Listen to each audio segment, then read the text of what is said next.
And the Oscar goes to...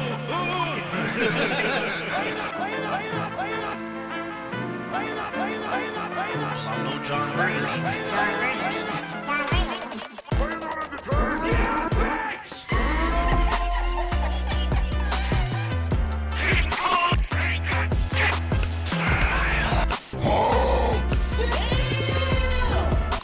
Say my name. I thought it was mid. Or you think darkness is your eye? You merely adopted the dark. I was born in it. I don't have friends. I got family. And now for our feature presentation. To Cinema with Love. And welcome back to another episode of To Cinema with Love. I am Jamal here with Sir Alec. Hi. That was very kind of subdued today. Hello! Oh, that's a lot better. we got Jonathan on the boards, aka John Burgundy. Yeah. And today, man, it's May 7th, in honor of possibly the greatest movie coming out in about 12 days. Family. Snap, it is 12 days. I am so hyped. 12 days before cinema changes forever. I saw a trailer for it recently where Jason Momoa bombs a city. Oh my God. It looked like Oppenheimer. You mean better? A better version of Oppenheimer. Jason Momoa bombing a European city or wherever they're. I mean, this is literally going to be the greatest movie ever. Yeah. And it's not even a question here, folks. We have to watch that as a family. Because that's the theme of the whole fucking thing. Family. But anyway, man, what's going on, people? What's My peeps. how you guys doing? What you been watching? Doing real good. Yesterday we had the premiere of my short film Goin Up. Very nice, In San very nice. Francisco. Yes. We're gonna talk It was about a lot that. of fun. Yeah, we're gonna talk about that later. But yeah, I've been good. Watching some movies over the past couple weeks, such as let's see here. I watched Air. Nice. We'll talk about that more later. And I watched a good old fan favorite of mine, Mighty Morphin Power Rangers Once and Always. Okay. The new Power Rangers Netflix special. Oh, is that the new one? 30th anniversary? Yeah. Was that like a movie or a documentary? It was like a 55-minute thing. It was like a 55-minute movie. Oh. Oh, Yeah. they did. Oh, okay. It's like an extended episode of like the show. Which Power Ranger movie is your favorite? My favorite, I'm gonna probably go with the OG, Mighty Morphin Power Rangers, the movie. That might be my favorite. Yeah, too. I like the more recent one that they did a couple of years ago, 2017. I stopped after when they went to the jungle. Oh, did you? I think so. Wait, did they went in the jungle? They went to like. Oh some- no, Turbo. That's Yeah. No, that's Turbo. Yeah. I'm talking about the 2017 one. It was just called Power Rangers. No, yeah, I stopped after Turbo. Oh, you stopped. Oh, okay. That's Yeah, what yeah. you meant. Okay, I thought you meant you stopped the movie. Oh no. Okay, yeah, Turbo. Yeah, Turbo's not good. Yeah. But yeah, the 2017 one was pretty good too. But I like the OG one Yeah, that OG one is that has the original cast and everything. with fucking Ivan Ooze and Mm-hmm. like the part where we just got on like a whole Power Rangers. But I don't mind that. Yeah, like the part where they go and they have to like refine their powers. That shit was dope. Yeah, that was a good one. Yeah. But yeah, it was a fun time. They brought back the original actors for the Blue Ranger and the Black Ranger, and they haven't been a part of anything Power Ranger related since the original show, I think. So that was real special to see them back, and they look really good. And what's her name wasn't in it too, right? What's her name? Kelly? Oh, Kimberly. Oh yeah, Kimberly. yeah. The actors didn't return because of a payment issue. I think that they weren't willing to pay. They want to pay her. Yeah, So she had to have been asking for more then. I believe so. Yeah, That's kind of fucked, man. yeah. I mean, I was like, Give her that's an coins. OG. Yeah. Like you gotta do. Give her her coins, guys. That's an OG. Come on. I mean, but then she is trying to get more than the other two, though. Yeah. That's kind of fucked there too. Yeah. Like- It's like, excuse me, the boys watched me. They came for me. But that means two things. Two different ways to interpret that. I mean, shit. It's only those three left that are like alive, right? Oh no, there's the Blue Ranger, Billy, David Yost, Black Ranger, Walter Jones, Kimberly, what was her name? Amy Jo Johnson. Then the Red Ranger, Austin St. John, is still alive. The only two that passed away from that cast are Jason David Frank and Thuy Trang. The Yellow Ranger. The Yellow Ranger, yeah. And the whole special was a tribute to her. Now hold on here, people. Now this has probably been out there. The Black Ranger. Yeah. And the Yellow Ranger. And then the White Ranger. They said the White Ranger? Yeah. Yeah, the White Ranger. But yeah, they said that they had no idea until like they actually like got on set. They were like, "Oh shit!" They're like, "Well, we just got to roll with it." Yeah, Hey, we didn't know. Like we forgot. But yeah, it's just thinking about as a kid, you don't even think of that shit. No, you don't care at all. But now you're like, wait a minute. Goddamn minute. This is racist. But no, yeah. I mean, it's kind of pink too. Like the Pink Ranger, the Red Ranger. It's like all they were just like, Oh my God. Just fucking, I don't know. Then the casting director's like, "You're a little too green for this role." You're a little bit green.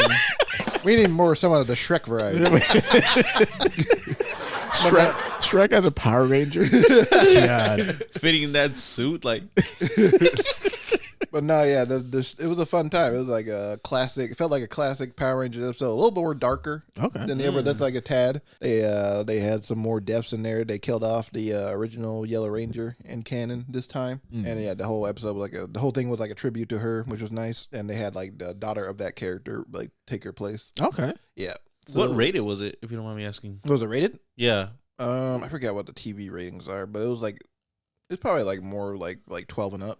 Okay. Probably usually like Because you said like died or something. I was like 14 and up, maybe 12 and up. Yeah, 12 and Okay. up, I would say. Yeah, but okay. But yeah, so like a little darker compared to the original show, but like not by much at all. But like Okay. just like they explored death more and everything. But okay. yeah, that was a fun time. And I also watched How to Blow Up a Pipeline Oh, right. a couple of weeks. That was great. That was one of my favorite watches of last month Nice. of April. And then I saw the infamous Career Killer. Ari Aster's Beau is Afraid. Oh, wow. The 3-hour epic film. 3 hours. About Jamal Smith. The 3-hour epic of I didn't know it was 3 hours. Joaquin Phoenix on his journey to get his nut. That's 3 hours. Yeah, it's a 3-hour movie. Honestly, it didn't bother me Yeah. at all. No, not for me anyway. Yeah, It was yeah. just like it's paced really low. There's some like slight slogs there, like a tiny bit, but like the film picks it back up fast enough for you to like forget about it. Oh, okay. Yeah, and but yeah, I thought it was a great film, and I know some people have been like online, like certain people online, Specifically one. specifically one person online that was like, "Oh, this is a fucking career killer." Oh yeah, that This guy. is the end. Yeah, I sent you guys that audio. With the guy, We'll "This is a call fucking you career- out." This is the worst movie of all time. I can't believe I wasted my time on this. It's like this is a fucking career killer. Like I can't believe A24 released this. That guy was really pissed. No, man. he was mad as fuck. I was just kind of like, I never had him. I've hated movies before, but I never felt the need to like scream my opinions in the theater. He was heated. Like when you sent us that, it's like, man, Out of nowhere. this guy's really upset, man. Like he did not enjoy that shit. Hold on, guys. No, he gave it a 0 out of 10. Wait. Let's look at like let's be optimistic. Maybe he was having a bad day. He was like, maybe this movie's gonna pick it up, like a nice pick me up. Maybe they forgot his soda with his popcorn. His popcorn was too salty or something, and then he had that experience. He's like, yeah, tip the scales right there for him. But yeah, it's a great film. I'd like to see you guys watch it just to give your opinions on it. I would like to talk about it more in depth because a lot of things I like to talk about that are spoilers. But yeah, Joaquin was great. I thought the script was funny. It's a really funny movie. Okay. It's like a really dark comedy, like comedy horror kind of thing. Yeah, because I don't think the trailer really kind of shows that. It doesn't Yeah. show much. Like the trailer kind of shows that it seems more serious. yeah. Like the comedy is played very dry and straight, but like it's fun. It's funny. Yeah, it's like it's like a mix between this movie called Eraserhead and like Mad Magazine. Okay. Like that's what it feels like. But yeah, after that, I did a double feature with that and then an Evil Dead Rise. I've been hearing like a lot About that one. Evil Dead Rise. Actually, I haven't. It just sounded good to say. Well, it did sound good. And then I watched Peter Pan and Wendy on Disney Plus. Oh, that's out. Mm-hmm. Oh man. Yeah, I know they kind of like Didn't really promote it that well. Yeah, no, like I mean, I remember just seeing the trailer, but after that, I just you know, But yeah, no Peter Pan. reminder. Yeah, but Peter Pan and Wendy was good. I liked it a lot. Okay. It was a good time, and I liked. It was like it felt like the original animated movie, but like a more mature, slightly more mature take on it. Right. Yeah, and I love the visuals and everything. It felt like a magical time. Right. That's all I want from these movies. Don't make me feel like I'm watching just like the most hyper realistic versions of a movie that I loved in my childhood, like The Lion King did, Oh god. Oh, or what man. what looks like Little Mermaid's gonna do. With I saw how Flounder and Oh crab my looked. goodness. I was like, oh, okay, so they're not. So they just look like real fish and crab. And they're not gonna even give them like animated eyes or anything. Just gonna be like, yep, they look like a crab. Just fucking. It's a real crab. Yeah, and then next thing you know, That's what Disney was all about. next thing you know, a kid is gonna grab a crab at the beach and be like, "Sing to me," and he's gonna bite him. Gonna grab a crab at Sing the to me, beach. bitch. Sebastian. But yeah, then the final movie that I watched was this movie called Ghosted. On I feel Apple? like I've- An Apple. This is Heard about starring Ana de Armas and Chris Evans. there you go. The year for our Jonathan's favorite, Ana de Armas. Excuse me? No, we all like her here too. I was about to say. But yeah, this movie's about Ana de Armas. She's like, well, it starts off you're thinking like, oh, Chris Evans works at like a farmer's market for some fucking reason. I don't know. Oh, a Trader Joe's. Wait, Trader Joe's. Wait, what? No, yeah. No, sorry. What do you think of Trader Joe's? No. You think it's like farmer's market? He's never even been thought to it a was- Trader Joe's. He's like, no, this is a farmer's market. I heard you say a Farmer's Joe's. I'm going to the farmer's market goes to Trader Joe's. I need to get my bread. Why isn't this outside? Why is this in a building? That's not how my farmer's market works. New age farmer market. But no, he plays like this guy that works at the farmer's market. It's just so weird seeing Chris Evans play like this average man just trying to work at the farmer's market. Yeah. Like I don't like it's Captain America. Yeah, I was gonna say He's like never played an average Joe in like how long now? Ever. Like Forever. He's like, how do I grocery shop? Where do I give that? Change. What this is that very mean? handsome built man just working at the farmer's market. But yeah, she's like works at the farmer's market, and then Ana de Armas comes along. They have a little bit of a argument over some flowers or whatever, and then but then they end up like liking each other. Then they have a one night stand. They start falling in love. Then like the next day they part away from each other. And he's like, oh and then he talks to his family. Oh, I met this girl. She's amazing.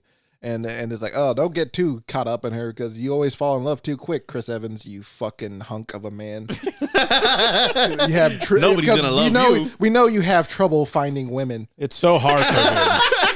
Yes, It's so hard. Me, Chris Evans, Captain America, Oh my god. you're an average Joe. sexiest man alive in 2019 or whatever the fuck. But no, then it's I like, have a Tinder profile. yeah, I get no likes. I can't fucking swipe right. But no, so then he like tries to text her, and then like she doesn't respond at all. So basically, yeah, like, Surprise. he gets ghosted. Then he tries to find her location. He's like, oh, she's in like Europe. So then he goes all the way to Europe. That's kind of some stalker shit. Yeah, I was gonna say it's that. Weird. It's weird. What the? And everybody's kind of like commenting, oh, that's kind of weird. But he does it anyway. But yeah, he gets caught up in some like stupid like international plan to like get some device or whatever. I don't know. Yeah. And then it turns out Ana de Armas is like a secret agent, and she's like a bounty hunter, CIA secret agent, whatever the fuck. And Damn. and he's like, oh, what are you doing there? They think you're the tax man, which is like some like international spy or something. Right. But yeah, this movie was terrible. all of that. I just wanted to set up this terrible plot. If this is like this felt like a AI generated movie Oh damn. where like it felt like the script was made in like under a day, and then they were like they Sheesh. attached these big name stars just to be part of it, and it's like a movie for Apple just to put out just to get some clicks or whatever. It was like a very like, really, this is really bad. Like, Oh, wow. I was shocked. I was expecting nothing good, but I was like, this is terrible. I was like, everything feels so fake. And it's like they have like this sequence where they're like I can't remember, like Middle East, I think. And all of a sudden they get kidnapped by Anthony Mackie. Anthony Mackie makes a cameo in the movie. Yeah, Okay. obviously the Marvel connection. Yeah. And then the then he hell? like talks about, then it's like, all right, we're gonna go back to this car. And then all of a sudden Anthony Mackie gets killed by John Cho from Harold and Kumar. Harold Searching, the movie Searching, the dad in Searching. And he's like, I'm a spy too, and I'm gonna kidnap you guys. And then he gets killed by Sebastian Stan. My God. The Winter Soldier from the Yeah. Captain America movies. Yeah, he's looking it up. It's like, it's ridiculous. And then How many cameos? then he has a couple of lines, and Sebastian Stan gets killed by Anthony Mackie, and then like he dies again, and it's like, it's ridiculous. It was like Wait, it I was thought he literally died. It's literally just a bunch of Marvel cameos. It's dumb. Hmm. Yeah, and then Ryan Reynolds appears way later in the movie. What is Just randomly. what is going It on? just, with that? like, it just feels so fake. It's like, ooh, this movie is good because this person in it for like 2 seconds, Yeah. and it's like, this is where this is why the writer strike is happening. But we're gonna go back to that later. But yeah, I gave that like 1.5 stars. Oh wow. So It's bad. what is that on the scale though? Our scale. Oh, it's like dog shit. So what's the scale for bad? Dog shit has officially been added to the scale. Just constantly changing. Our scale just always gonna evolve. But nah, it's a terrible film. Don't watch it. You know, because I've been watching Ted Lasso. Oh yeah. And so it's on there, like, you know, when they have their little. Oh no, I know it's like trending on like there. And I it plays like a little bit, and I'm like, it doesn't seem too bad, but apparently it is that bad. It is bad. It So- feels like a movie. It feels like one of those like Verizon commercials. Oh god. It kind of reminds. It has that same feeling. but not the good ones. Like, can you hear me now? No, they're more recent ones. The new ones where they're sitting on the fucking Verizon logo. Yeah, exactly. Like, what does that even? It feels mean? like that. Yeah, feels like that's fucking stupid. But yeah, then I watched Locke, and we'll talk about that more later. But yeah, that's all I watched this week. Oh yeah, I rewatched the Guardians movies because I'm excited for the new one. Nice. But yeah, For me, Well, hold on. Let me go because you got a whole fucking journal already. you got a laundry list. So I started watching Ted Lasso season 3. It's Ted Lasso is just hilarious. Mm-hmm. Like, it's definitely not the best season. Oh yeah, I agree. It's like I feel like it definitely has kind of dipped a little bit. It's still solid. Like, I still enjoy it. Feels like meandering for the most part. Yeah. Yeah. Because I don't really like. Do you watch it? I watch it. I mean, I haven't been able to watch the new season, but Oh, okay, so then I won't spoil anything. But I do kind of feel like there are some moments where it just seems like they're kind of just like, all right, we just kind of writing it out. Or Yeah, like we just kind of got to yeah. get through this part. But yeah, it's still hilarious. I wish they would do some things different. And then I guess once you watch it, I don't know. Have you watched it? You've started? I'm caught up. Yeah. Okay.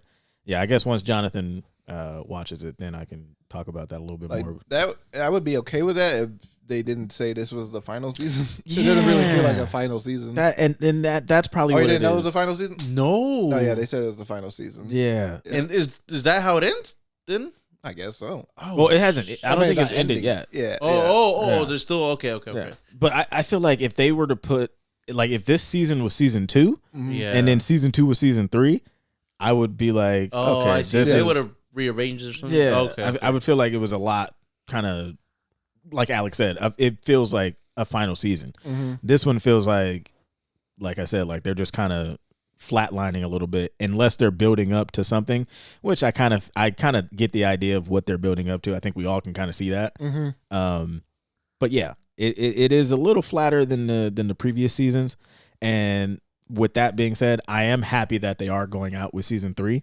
Yeah. Because it isn't the best, but it's still overall a really good show. It is. And I feel like if they drag it on for like another season or 2, Mhm. then it kind of will like, all right, you guys should have left a long time ago. Mm-hmm. Yeah.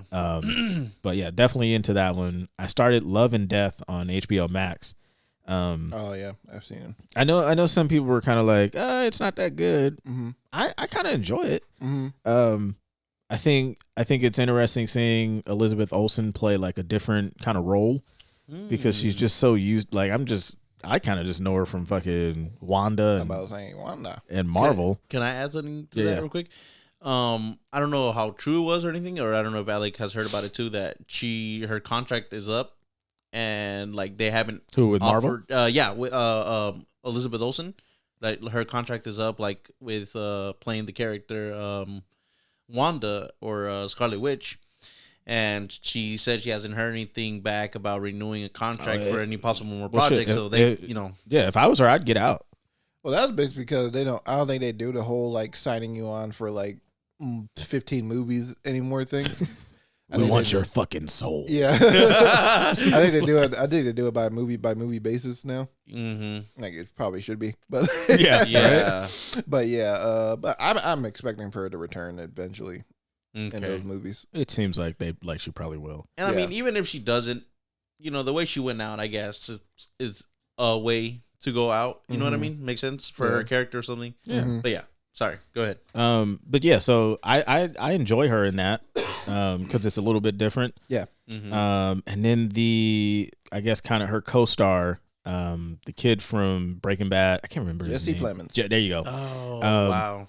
He's sneaky good. Yeah, he's great. And it's like he doesn't have like this overbearing personality, but like when he's on screen, you're just like, man, I just kind of want to see what he's doing. He's very natural. Yeah, like it doesn't feel forced at all, but you're just kind of like, damn, he's actually really good here. Yeah.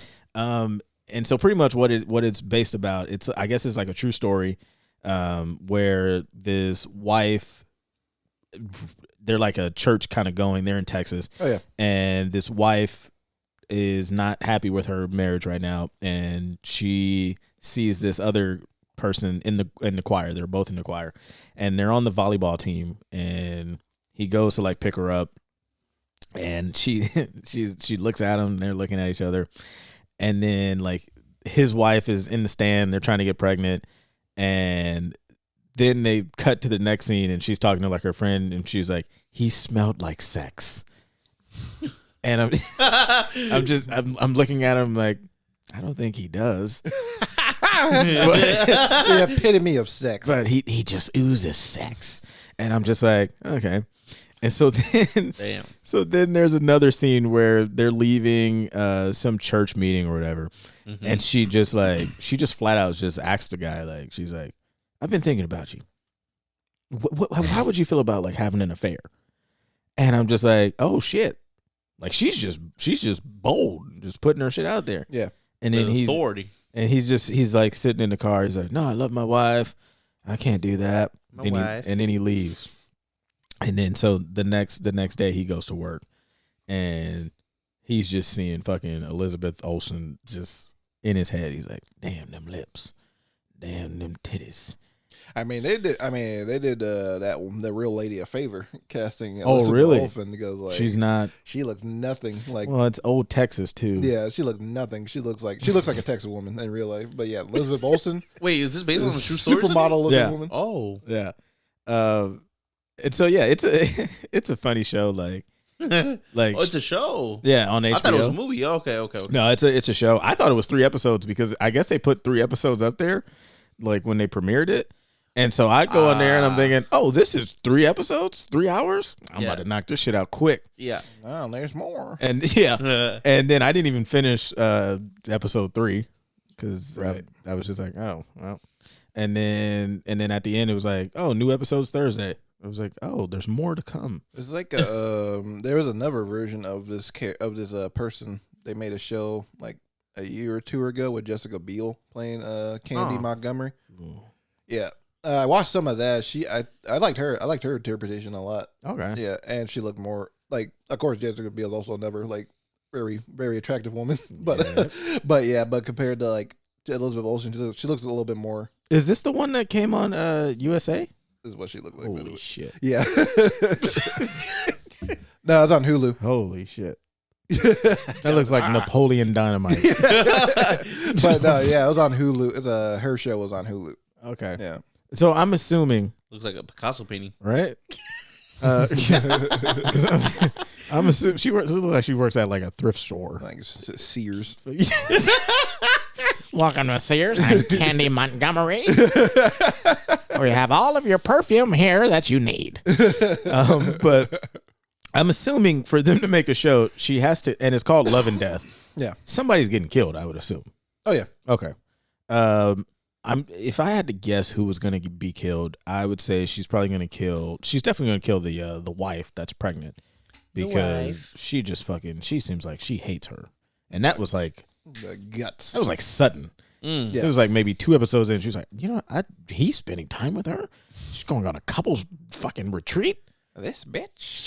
He's like, she's with him, and I was like, damn, like that is his wife. Like, but yeah, so I definitely About to be. Not, or not about to not be anymore. I definitely think she's gonna kill her. And I'm excited to see where it goes. Mm-hmm. And then I watched Locke, Mm-hmm. and I think that's all I've been watching. Just kind of Ted Lasso, just kind of getting through that. I need to start Barry. I should have talked about Barry because I've been watching that. How is that? This season has been absolutely incredible. Okay. I love it. And this is the last one too, right? Yeah. This is what, third, Fourth season. fourth season? Mm-hmm. And it's been fantastic. Their last episode they put on was on Breaking Bad level shit. Oh. Which is like really, really fucking good. Okay. Like, I think Bill Hader's a genius. I think he's great. Yeah, I gotta start Barry. I think I might wait until it's over, so I can just binge it. Oh yeah, because they're like 30 minutes each. Yeah. Oh wow. Like they're not. It's pretty great how he's able to contain so much in that amount of time. Have you watched Succession? I'm still catching up to it. Because I haven't started that one, Yeah. but I know a lot of people are like, this is fucking amazing. That's It also a always really good pops up show. in like Okay. Yeah. like recommended or whatever. Yeah. Yeah. So I'll probably start that. Mm-hmm. But yeah, that's all I've been watching, man. Nice. All right, Jonathan. Jonathan, I know you got. Go ahead with your diary. Okay. Let's see. My long list. He's like, will all start right, off- part 1.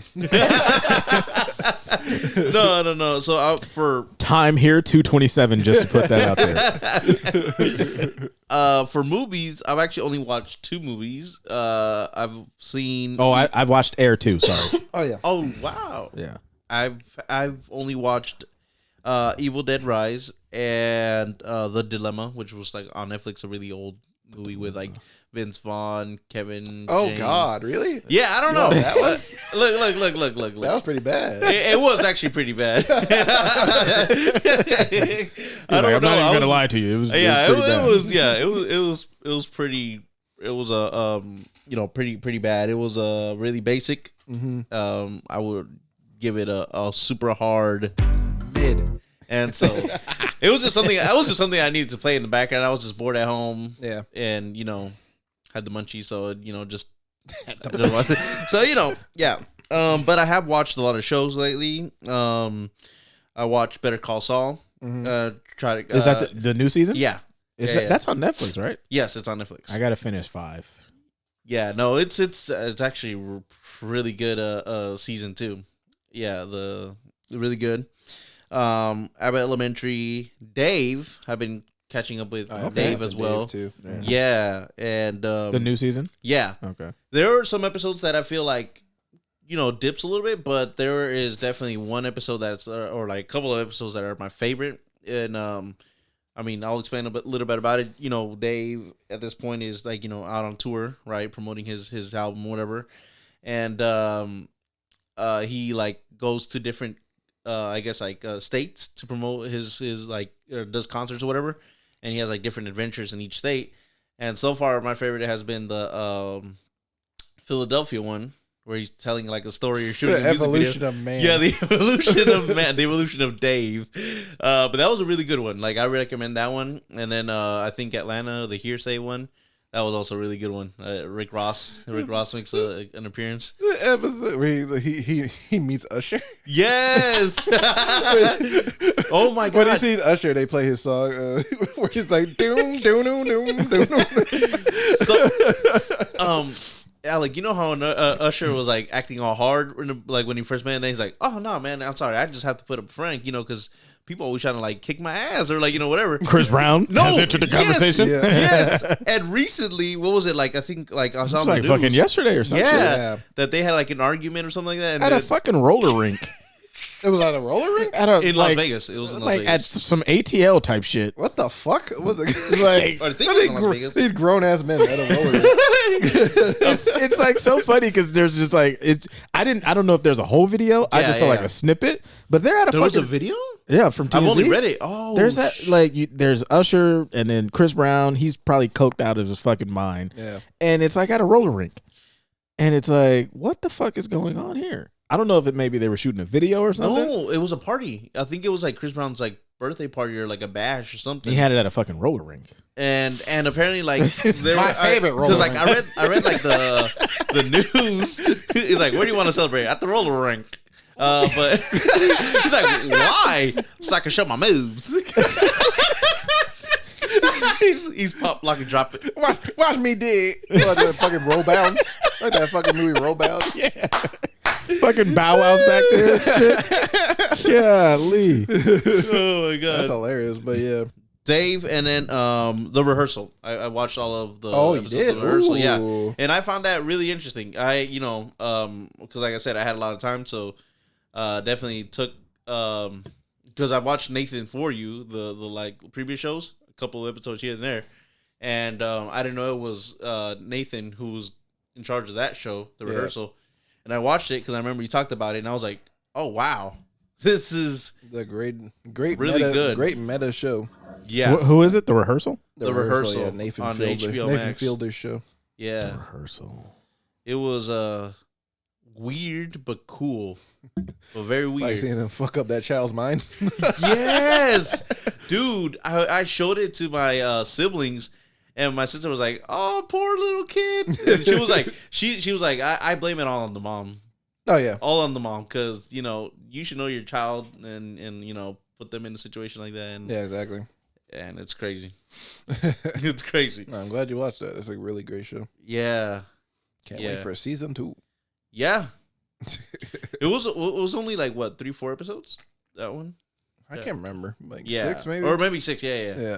I might have to check that one out. My favorite part was when Nathan brought the what was it called, his teacher, the son's teacher, Adam's teacher, Yeah. the Jewish lady, Yeah. and she had like that argument with what was the name of the lady, the girl, his The Christian lady. yeah. Oh, yeah. They had that like What was her name? argument. You know, I saw her ass on Bart. No, I did, yeah. I saw her on Bart. Which one? It was like I was coming on Bart from an Antioch Bart, and I look over. I'm just kind of like, I do a double take. Like, is that the girl from fucking the rehearsal? And You're Which I was one? like, that's her. She's The I forget her rehearsal. name. Shit. Fake Angela?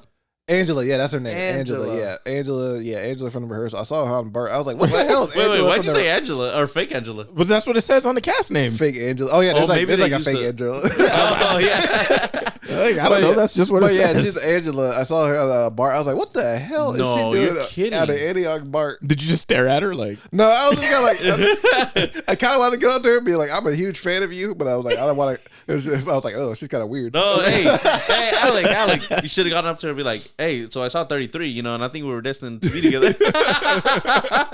That guy made me. Yeah. Oh god, that man's insane too. there's another show on HBO where it's like I don't know if they're a couple or something. Yeah. But it's like a larger lady and then like some guy. Mm-hmm. I don't know the name of it, but I've seen like some trailers and it seems pretty funny. Oh, Yeah. Norbit? I'm just playing. Norbit. No, I'm just kidding. They were white. Uh, No offense to that. And no update on the Usher Chris Brown fight. I guess they Okay. they went on stage after and everything was cool. god damn it. Usher got on stage with a black guy and he's like, we're cool. I think Usher probably would have whooped his ass. I don't know. Maybe. I don't know. We need celebrity death match back. And Chris Brown can't find anything but women. Dang,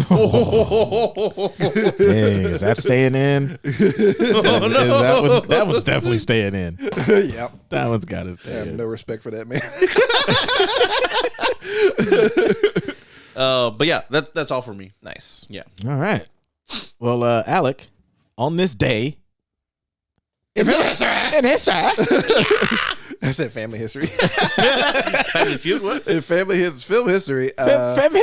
But yeah, on this day in film history, Film history. May 7th in 1997, Luc Besson's The Fifth Element, starring Bruce Willis and Mila Jovovich, released in theaters. It was at the time the most expensive European film ever made. Because I believe Luc Besson's French, and so it's a French company. Okay. That made it, yeah, very expensive film. Let me look at the budget at it real quick. Luc. It's probably Luc. Luc Vincent. Luc Besson. Luc. He went on, Locke. he went on to direct other movies like I think he did Locke. the Leon the Professional a couple years before that. But yeah, this movie cost $90 million. Yeah, that's a lot. Yeah. $90 million. Jeez. Especially in '97. Yeah, that's Yeah, Unheard that's very of back expensive. Yeah. But yeah, that's one of the more famous sci-fi action films of all time. So that was film history. Yes. But John Burgundy, what we got for some news today? This is the news. John Burgundy. John Burgundy. John Burgundy. This is news with John Burgundy. Bitches. So what we have first is I'm gonna read over the box office reports for last weekend, which was May 5th through the 7th, and we have number one coming in at. Want to guys want to guess? Super Mario George Brothers. Foreman. Guardians of the Galaxy Volume 3. I was surprised. Okay, No love for that's- George. Nah, that's not shocking. so the Guardians of the Galaxy Volume 3 came out at 114 million. When did that release? Like 2 days ago. Oh, okay. yeah. Technically 3 days if we count the Thursday screenings, but yeah. Yeah. All right. That makes sense then. Yeah. Number two, Super Mario Bros. That's movie. why I thought. 80 at 18.6 million. Still going pretty good. They crossed $1 billion too, right? They did, yeah. Crazy. We Highest have. grossing movie of the year so far. You said what? I said the highest grossing movie of the year so Oh, far. wow. Super Mario Bros. You think anything's gonna beat that this year? I can see some film beating it. Maybe Dune? No, I don't think Dune is. But I think Wow. Dune's gonna make a lot of money. Okay. But It's got to be some Marvel movie. maybe Fast. Maybe Fast might do Fast and Furious. Yeah. Okay. it. Maybe Fast X. might do it. We're Yeah. disrespecting the greatest movie of all time. 12 days and I then think gonna be whatever beaten. movies are coming out this year. Fucking 12 billion right now. Fucking Yeah. fast. But yeah, that might remain the king for the majority of the year though. I It, feel it seems like a good contender. Yeah. Number three, we have Evil Dead Rise coming in at 5.7 million. Nice. This is getting a lot of. Let me see what. This is all about. Number four, Are You There, God? It's Me, Margaret, with 3.4 million. I heard that one was really good. I have to check that one out. I haven't even heard of that one. And then lastly, we got John Wick Chapter 4 coming in at John Wick 2.4 million. still going strong. All Huh? right, it's grossing one out of the franchise so far. Nice. But yeah, I heard the Guardians did really great, but I guess it did a little below expectations, even though it made like damn near $300 million globally. I would gladly take those expectations. Which I'm like, oh boo hoo. right? The fucking superhero movie didn't make over $300 million globally. So sad. But yeah, I heard there's a bit of a dip. So like people are, going on about, that superhero fatigue going on. I mean, if this movie was bad, which I've heard is not at all, I think it would have done worse. It's gonna have legs for sure. I think more people are gonna see it as the weeks go on. But yeah, what do you guys think? Is the superhero fatigue real? I think so. I think so, yeah. But I I just want something new, But I think the Guardians kind of has that good. God, what is They it? come from like two great movies. Yeah, there you Yeah. go. They got. God, there's a fucking phrase for it or something. But yeah, I think the they. pedigree. Yeah. Yeah, So I think they can be like they can kind of skirt on that. yeah. Yeah. But I do think it is. Mm-hmm. Fatiguing. If I may, I want to look it up just out of curiosity, right? We got the big George Foreman movie coming at number 12. Wait for it. Wait for it. With the what is it? The gross being, you guys want to guess? Less than $1 million. Oh shit. Oh, Damn. okay. I'm gonna Okay. I'm gonna say 10 million. Okay. 800,000. Less than $1 million, baby. Yeah, That's bad. 800,000. That's Damn. not Number great. 12. I, And I- it just did under Ant-Man and the Wasp. oh man. Yeah, because Ant-Man and the Wasp has 108,000. 108,000. Yeah, 100,000. I wonder what Ali's was when that came out. Not don't- Ali, the movie? Yeah. Like with Will Smith? Uh-huh. I know for a fact it definitely Wow. wasn't 800,000. Yeah. But yeah, that seems that movie made Is that one of like the worst? 87 million worldwide. Is that one of Oh, like yeah. the worst grossing like boxing movies? Because It boxing might movies be, tend to do shit. pretty good. It's got to be. It has to Damn. be. Damn. And maybe it's just because it's George Foreman and people are like, who really cares about George Foreman? Which I'm not saying I don't care about George Foreman, but I can see Will why they bring people- the grills? I was like, Yeah, right. And that's probably mostly what people fucking just kind of know him by. The Grill Right. guy? Yeah, The yeah. grill guy. He was a boxer. One of the greatest. What? This is made up. Hollywood making stuff up. You're fucking lying. He fought Ali. But yeah, Wow. they could have made that like a TV show. It probably would have done better. Yeah. Or maybe gone straight to streaming or something. Yeah. Yeah. I think it would have done a lot better in like HBO Max or something. You know Yeah. what I mean? Yeah. It's also, I mean, it's tough. Like, when did that come out? That came out like a couple weeks ago. Yeah, actually, yeah. I mean, Like, so 2 weeks ago or 3 weeks ago, something like that. it's sandwiched in between like kind of Bunch some of big other ones, yeah. some big movies. Yeah, the bigger movies are starting to come out now. Yeah, John Wick, Super Mario, Galaxy, Evil Dead Rise. Evil Dead Rise. You know what I mean? So you got Fast literally about like That's 2 about to weeks. come out, yeah. So Even it's Air did better than that one. Air too. So it's sandwiched in between like some really good movies that are coming out. Mm-hmm. And I think people were like, yeah, I'm not gonna go see that. I kind of want to see it just because it looks hilarious to me. It does look like really funny. The title alone itself is like hilarious. What's the full George Oh, you want me to Foreman? read it? Big George Foreman, the miraculous story of the once future heavyweight champion of the world. Good Lord, man. Good Lord. Someone said, or simply Big George Foreman. Yeah, Or- right. Just called it that. Just call it Big George. Yeah, Big George would have been yeah. fine. Yeah, I don't know who like that fucking title is ridiculous. Yeah, it's insane. Yeah. But hey, whatever. Yeah. That's why the writers went on strike. That was the So, specific reason. What a segue. Yeah, right. That You was know, the I'm specific getting, I'm reason. feeling myself. I'm getting better. No, I'm just kidding. So, He practiced that one so hard in the car. He's like, I'm gonna just magically, mysteriously bring up Red strike. Big George Foreman, and then I'm gonna go into the writer strike. I went in the car. I'm like, I am Speed. I mean, I am John Speed. Burgundy. I'm speed. No, You're the Flash. no, that was from Lightning McQueen in Cars. Oh yeah. I've never heard of that movie. I Really? am No, I'm- Speed. Oh, I've never heard of this. I've film. never heard of Cars. Oh my goodness. So yes, as a majority of you might have heard, there is currently right now, as of May 7th, 2023, a strike in Hollywood, and it has to do with the writers. So to the average viewer, it can be argued that we are living in the golden age of movies and TV, with so many more shows and films releasing every year due to the recent streaming services made by multiple studios. You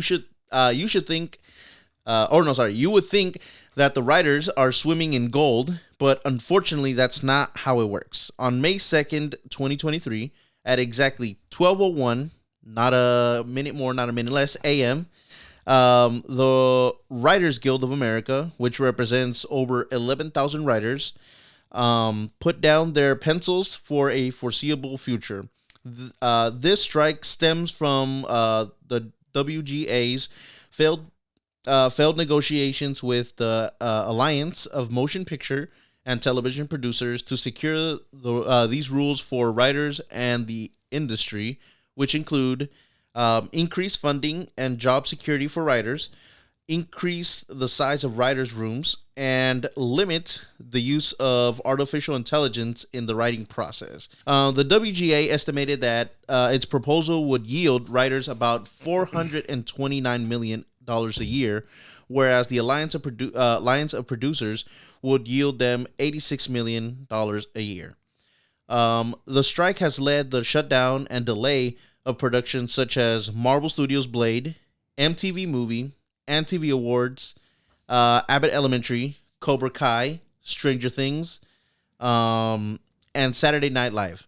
While production left unaffected at the moment are Captain America: New World Order, Fantastic Four, Good Burger 2. Yeah. I was surprised to see that. Superman Legacy and House of the Dragon.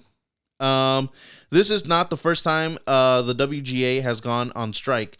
On November 5th in 2007, the WGA went on strike for similar issues, but instead of streaming residuals, it was for the home video market residuals. This strike famously affected big blockbusters such as James Bond film Quantum of Solace. Solace, right? I thought it was Solstice. Solace. Yeah. Okay, Solace. And Transformers Revenge of the Fallen. Both productions filming without a completed script and coming up with the story beats as they went on. This strike went on for 3 months. How long do you guys think this strike will last? And do we think the writers are in the right or in the wrong in this? Opinions. I chuckled when you said like they were coming up with the story beats as they went on. Mm-hmm. Like they're just on set, just like trying to figure that shit out. Literally. Like, I don't know, Shy, go run over there. Just turn the camera on and maybe we do this. But I think the writers definitely are in the right. Mm-hmm. How long do I think it will last? It'll last as long as until they get what they fucking want. The last one lasted what, 3 months? Yeah. I think this one could probably be around maybe 3 or 5, or maybe half a year. Who knows? Wow. That long, you think? Yeah, they could last a long time. Yeah, I think what they're wanting looks like increased funding and job security for writers. Mm-hmm. Sounds good to me. Mm-hmm. Increase the size of the writing room. Sounds even better to me. That means we can get in there. Yeah. Limit the use of AI in the writing process. I think that one I'm kind of like, maybe we don't fight it. You know, like maybe there is a place for it. Like, I'm not saying that you just sit there and you type in, write me a script for blah, blah, blah. But I mean, I feel like they're like, it's technology. If we can use it to better ourselves and our product and our art, why not? Mm-hmm. Like reading, when you were reading, and it's like some of the shows that are, or productions that are delayed, like Blade. Nobody gives a fuck about the MTV Movie and TV Awards. Abbott Elementary. I know you love that show, so I know you're sad. Dude, I'm heartbroken. Cobra Kai, Stranger Things. I could fuck all about Saturday Night Live. Nobody listens. Nobody watches that anymore. That shit's not even funny. Yeah. Sorry, Keenan. You're the only person I know from that show. Well, isn't Pete Davidson on there? No, he's gone. He's Yeah. gone. Real quick, this motherfucker. What does he do? He's like stand up now, like right? He's got a new movie. He's got fucking De Niro in his shit. Oh damn. Oh, it's Pesci. Pesci. Joe Pesci. Joe Pesci. Yeah. Sorry, De Niro. He wouldn't lower his standards. But he's got fucking Joe Pesci. I don't know how he got that one because Pesci's hard to get. Like, That's what I'm saying. Wow. Like, what the fuck is he doing? This man was bagging Kim. Kim. I'm gonna call her Kim. Her name was so good it has to be named Yeah, twice. we're calling her Kim from now on. He was bagging Kim. What the fuck, man? I mean, Like Pete Davidson is living life. He's Ariana hilarious. Grande. I was like, this man needs to be studied. He's got a fucking Taco Bell commercial. He looks like he smells like just must and just fucking Axe spray. But he's out here living his best life, so I can't even fucking hate on that. So props to Pete. But it's funny because I had saw one of the writers on The Bear. Yeah, I was about to point that out. Yeah. He went to some award show and they won, and he had like a negative bank account. Yeah. His apartment lost power. He had to go to the library to like finish the script. Like that Stuff shit. Like that. That's wild. insane. That's insane to me. You know what I mean? Like, Yeah. I love The Bear. Mm-hmm. That shit is hilarious. Yeah. And then you find out like one of the writers is at the fucking library because he doesn't have power in his house. Doing worse than me. Right? Right? Like we're trying to get there. It's like where we're trying to get. Is that what our Right? is that what's gonna happen to us? Like what? The We're trying to make it to go struggle in a library. Like, are we in the wrong field? Yeah, You know that's what I mean? insane. That's Like, what the That's fuck? so wild. Yeah. Yeah, man. I don't know. I mean, to be fair, he's living in like one of the more expensive cities in the world to live in. Yeah, that's And true then too. that in America, I should say, and then in LA too, like the paying to live there is way different compared to other places. I'm not saying like you should be able to live where you want to live. Yeah. I'm not saying like that's an excuse, but like still, it's like more expensive cities Like this, Yeah. to like have a livable wage. like this man is doing his writing in a high school library. Yeah, exactly. It's Like God. with the visitor pass on his Yeah. shirt. That's why it's like I know some people are kind of like, what are they complaining about? They get to write on these shows, Yeah. and they don't really work. Like they obviously do work, and they should have Very hard. They should they work very hard, and they should be able to like have livable wages writing for these shows, and just because the luxury Yeah. to work on these things shouldn't mean that they shouldn't be treated like shit. I have an Exactly. I have an idea, but I'm not going to share it on here, just because it could be something. Right. But I'll tell you guys after, No worries. No because worries. I don't want motherfuckers to steal our shit. Yeah, there's just no reason why these writers should be treated like Darman actors. I don't even get that. God damn it! Go on, Alec. Darman is this YouTuber. He's like, I'm sure you've seen his videos before, like advertised at least.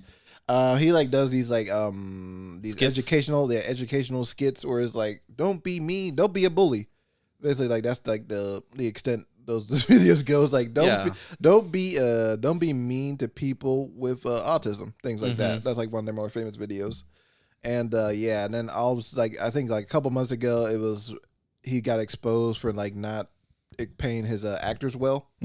Even though his videos get like billions of views like each time they put them out. Yeah, he's got 18 million fucking subscribers. Here. Yeah, and then like he gets like hella views on his videos over YouTube, Facebook, Twitter, TikTok, shit like that. So he makes a great amount of money. Like he's a pretty rich guy. So him not paying his actors well is kind of shitty. Yeah. Yeah. He looks like a shitty person. But what I was trying to say is, I definitely agree. That's like a big thing. Like that's an eye opener that the things that the Writers Guild of America are asking for isn't like out of this world. Yeah. type Yeah, of they're crazy. not they're not asking to be paid like Robert Downey Jr. like money. Exactly. Yeah. or even like like anything like crazy. You know what I Yeah. mean? They just want increased funding for job security, which everybody would want. In a job. Period. Increase the size of writers rooms because a lot of these writers, I'm assuming they work for different shows and all that, and they have to knock things out. And imagine like being pressured. Oh, we need the next episode now, and you're having to think about they also want their pages done and all that. So increased writer rooms. That means like you said, all of us could go in there and help out. And knock these things out. Well, I mean, and look at like Stranger Things season 4. Every single episode was like $30 million. Yeah. And this is one of the biggest shows in the world. Mm-hmm. But you don't. I mean, well, like we can't even. I mean, they can't even get paid. Yeah. Exactly. Yeah. And you know what I mean? I think for me the biggest thing, and I don't know if it was in there, but I watched like an ad on YouTube out of all things that was one of the writers of Abbott Elementary, and he was talking about or they were talking about residuals, and basically residuals is like how in the music industry, for every stream that somebody listens to, you get like a percentage of that. That's basically kind of the same idea for writers with residuals. For every episode back then was when that episode aired, all the writers got like a percentage of how many times that show or that episode got played, so they can get money that way, right? Like what do they call it? Like monetization kind of type thing, right? Yeah, I mean, But now that a lot of the shows, like for example, the writer for Abbott Elementary, they were saying how it shows on TV, right? So it airs. They still have their percentage and all that. But now that show also is streamed on Hulu, streamed on HBO Max, streamed on Disney Plus. I don't know. They said Disney Plus, but it's streaming regardless. and they don't get basically anything from those streaming services. And a lot of people nowadays in the new age are just streaming. And so that's why they're arguing with getting residuals for streams as well, because if all these big streaming services get paid, billions and billions of dollars because people, are subscribed, they watch, and that's what they want, right? We've talked about it. People want content. People want, new shows and all that, original shows. But how are you gonna not give the writers their residuals, to get exactly. To me, it's pretty simple. You don't have a show if you don't have writers. Yeah.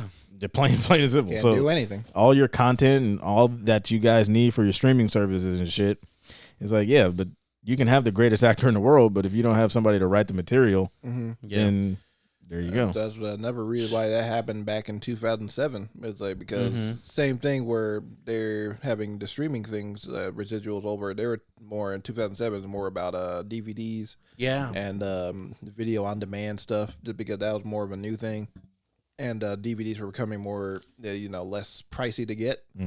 So it's like, they want the residuals for getting, when people buy DVDs, they want, we get a percentage of that. Yeah. It's like, so I think that's fair to do. Very fair. Very fair. Yeah.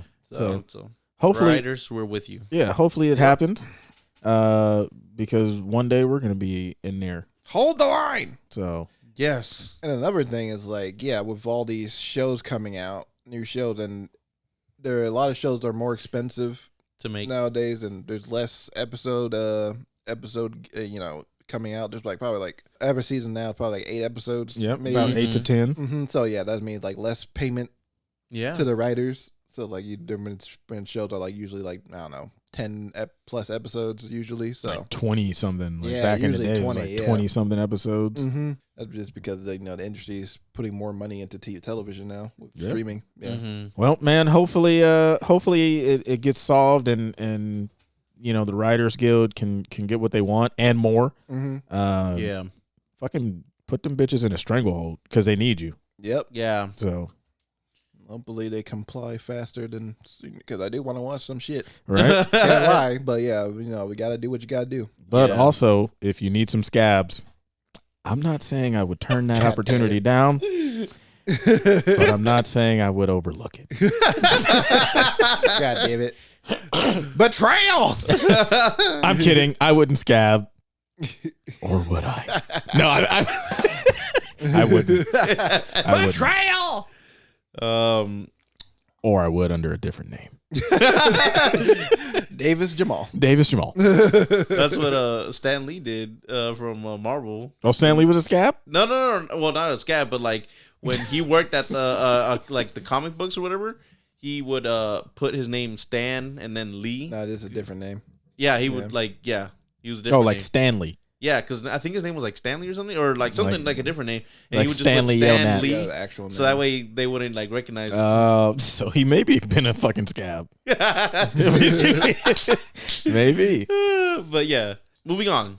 We're gonna do a CinemaCon recap. So on April 23rd, 2023, NATO presented this year's CinemaCon at Caesar's Palace in Las Vegas, Nevada. For those who don't know, NATO stands for the National Association of Theater Owners, and they put on an event called CinemaCon, where studios can come and present the films they think will bring in the most audiences for theater owners and encourage them to host their films upon release. Studios such as Universal, Disney, Paramount, Sony, and Warner Bros. Presented exclusive footage throughout the week to a mix of theater chain owners and the film industry press, such as extended previews for Fast X. Family. Only family. can watch it. Only family. Barbie, Dune Part 2, Spider-Man Across the Spider-Verse, Teenage Mutant Ninja Turtles, Oppenheimer, Martin Scorsese's Killers of the Flower Moon, Ridley Scott's Napoleon, and the Exorcist sequel. The biggest event of the week being Warner Bros. Premiering the highly anticipated DC film, The Flash. While they did say that most of its visual effects were not completed just yet, they showed the film in its entirety, plus minus credit. Sorry. The film received rave reviews for its emotional story, humor, performances by the cast, including Ezra Miller and Michael Keaton, with some calling it one of the greatest, if not the greatest, superhero film ever made. While we did not see the film, what do we think about the reactions to the Flash film, and which films listed on the ones that I read piqued your guys' interest the most? Well, how do some of these motherfuckers call it the greatest superhero film ever made when it's not even completed? I think they have like 95% of the effects, 95% of the effects done. Okay, something like that. Because when he read that, I'm like, Yeah. like the visual effects aren't even done. When does this shit come out? In June? Yeah, it comes out next month. And then they're just showing it. I think the VFX are done now. Okay, Yeah, 'cause- Okay. but like yeah, Okay, yeah, that was back in April. yeah. I gotta remember. 'Cause I'm like, wait a minute, what? Like some of their uncompleted shots was Ezra Miller running on a treadmill. Yeah, it's just like On a green screen. this green screen still in there. Like Run, Barry, run! they just paused the screen and I hold on here now. This Right part, here, yeah. he's gonna be doing this. This is gonna look dope as fuck when you watch it later. Can you imagine? Continue make on. shit up. Explosion here, explosion there. I definitely already know it's not the greatest superhero film ever made. And I don't A even lot of fuck people with are superheroes saying like that. Well, they're stupid. I don't know if I believe it myself, but that's what they're saying. Yeah. Yeah. Who actually believes that here? What's that one guy that costume designer was it? Oh yeah, the costume designer of the film said like something like along the lines of like, "Oh yeah, the film's really great. Ezra Miller's so amazing in it. I think people are gonna forget what he did Yeah. over the past couple of years." I can't remember the guy's. Damn. Can't remember the guy's name. And if I did, I would say it because he sounds fucking stupid. Because we talked about it in the group chat where it's like he had tweeted out something about Jonathan Majors and pretty much was ready to just shun him from the fucking world. Critic from Collider. Is that the same guy?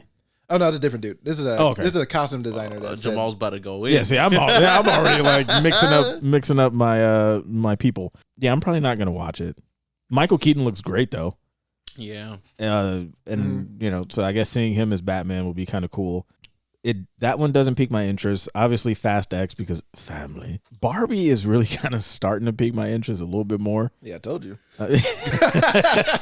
I'm a Barbie world. No, you're not. Barbie girl Barbie- in a Barbie world." Oh my God damn it! And he had Barbies growing up too. He did. So for him to get it wrong. Oppenheimer, I want to see that one. Killers of the Flower Moon, and I haven't seen much on Teenage Mutant Ninja Turtles, but probably those. Ninja Turtle looks really fun. I haven't seen that one. Maybe I'll look at. Is there a trailer or something? Yeah, there's. Okay, let me It's check online. that. They're But, like kids, right? Yeah, they're played and look like actual teenagers this time Yeah. around. But yeah, I'm interested in pretty much all these. Well, the most I'm interested in Martin Scorsese's new film. Of course. I heard the trailer for that they showed. There was like really, really, really good. Like it's like it upset people because it's like it's about like in a good way. It upset people like because it's about the murder. It's about basically Leonardo DiCaprio and Robert De Niro play these two real rich guys, and they removed Native Americans from their land to another land, so they can have property ownership of their land. Leo and De Niro? Leo De Niro, yeah, they're playing the bad guys of this movie. Interesting. Yeah, they're playing villains, and I like that. and then later they find out down the line like, oh shit, so the Native Americans we moved actually living on land that has a lot of oil. Shit. So then they decide, okay, so we're gonna go secretly kill some Native Americans. I didn't laugh at. I wasn't laughing. Yeah, it's fine. Leonardo DiCaprio gets into marrying himself like a Native American, get more in with them, I think. Damn. And yeah, and then they're pretending to be like all nice with them, and they're in the night like killing them and like bombing people, stuff like that. This is some grimy shit. Yeah, then and basically this is around the time when the FBI is starting to form up. So then the FBI sends out their top guy, who's played by Jesse Plemons. So Jesse Plemons is playing the hero of the film. He's Yeah. making it. Jesse who? Yeah, Doing Jesse it big Plemons. this year. Oh, Pinkman. Okay. Pinkman. Pinkman. Oh, I said Jesse Plemons. And he said fucking Pinkman. Yeah, Jesse Plemons. oh God. Yeah, he's playing like the heroic hero of the film. So I'm really interested. Is to see he the how actual hero though? No, I'm just playing. He's playing the good guy of the film. DiCaprio could never do no wrong. Yeah, but God. But yeah, so yeah, I'm very interested in that. It sounds like a really gritty story.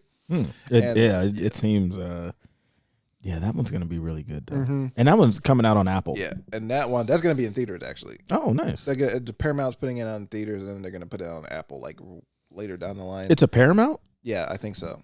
but they're not putting it on Paramount Plus. No, I don't think so. No, I don't know why. Some deals or something. I don't know. But yeah, I think that movie's supposed to be like over 3 hours long. I believe so. You know what that reminds you of, Loki? Yeah.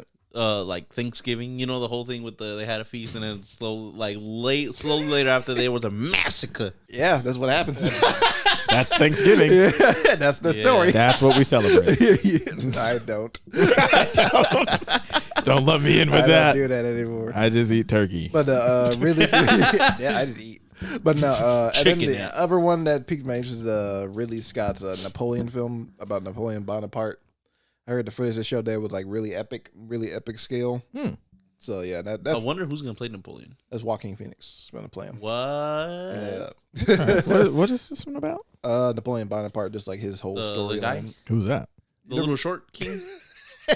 Please don't please say you're pretending who Napoleon Bonaparte is. I swear to God, I have no fucking. You don't? No. Did you not go to school? The public schools have upset. Oh no! no. He's a French. French? He's a French general. French emperor. God damn it! Guys, he's just Oh, kidding. He's just kidding. Okay. No, Napoleon complex. He's like the short guy. You know, Yeah. you know him. But see, I know him, but I don't know. Like, man, I've been out of school for a long fucking time here, people. To me, it's just, Okay, I know, that's one of those things where it's like it's common sense. I have been out of school for a long fucking time. Jamal Here. was like, Napoleon Dynamite? Yeah, Napoleon. yeah. John Heater, That's the only fucking Napoleon that was running through my mind. but no, I The heard only that. one that mattered. But yeah, I heard the footage they showed there was really epic and grand of scale, like showing like a whole battle sequence that was like huge and stuff. And Joaquin Phoenix doesn't have a French accent. He doesn't? Nah, but really Scott doesn't care about accents in his movies. He doesn't give a shit. He said, just make it look good. Yeah. So he's doing Gladiator 2, and he's doing this epic of like Napoleon. Yeah, Napoleon. He was already. It's all filmed and everything, but yeah, he's gonna gear up for a Gladiator 2 real soon. They That's just basically like they two just epics. added like somebody else to Pedro Pascal. There is you gonna be go. in the To next what? one. Gladiator 2. Yeah, he's gonna be in it. They're Yeah. trying to make this shit. Big cast. Yeah, they're trying to make this shit like. Don't even worry about the first one. Mm-hmm. Just come see the second one. Yeah. Is what they're trying They to might be figure. better. blow Shit, your who knows? mind. Yeah. But yeah, then the Exorcist sequel. I'm not like super excited for it, but I'm interested to see what they do with it. It's by the same director of the recent Halloween films, so it seems like they're trying to do The that. Exorcist one? Yeah. Mhm. So it seems like they're trying to do like. Is that Danny McBride? Yeah, he's one of the writers on the script. Okay. So I'm interested to see what they do with it. I heard they brought back the original mother from the first one. Wow. But yeah, those are interests. What about you, Jonathan? All of these really piqued my interest. I would watch all of them. I don't know. They all. I'm watching all of them. I'm watching all of them. I heard they showed like a new trailer for Oppenheimer for when you go watch Guardians of the Galaxy in IMAX. It's supposed to be really Only? incredible. Huh? Only? I guess Only so. the IMAX one? I mean, I heard it's only IMAX. Fuck. No, I'm just kidding. I'm just kidding. Gotta return my ticket. But I don't know. I feel like because when they introduced both. I think when they introduced both Oppenheimer and Napoleon, I think they like the presenters made it clear that Nolan and Ridley Scott have not won Oscars, directing Oscars. Oh, they're putting it out Wow. there early. So they're like, oh yeah. Feelers. By the way, Ridley Scott has never won an Oscar for Best Director. They are Just putting like- it out there early. Motherfucking film's not even like out yet. Yeah. They're like, just so you know. Something tells me that Nolan might be the front runner for Best Director next year. I don't know. The movie, something about this movie feels like it's going to be his time. Oppenheimer. Yeah. I feel like something Oppenheimer versus Napoleon. I mean, it's got a lot of shit to fight.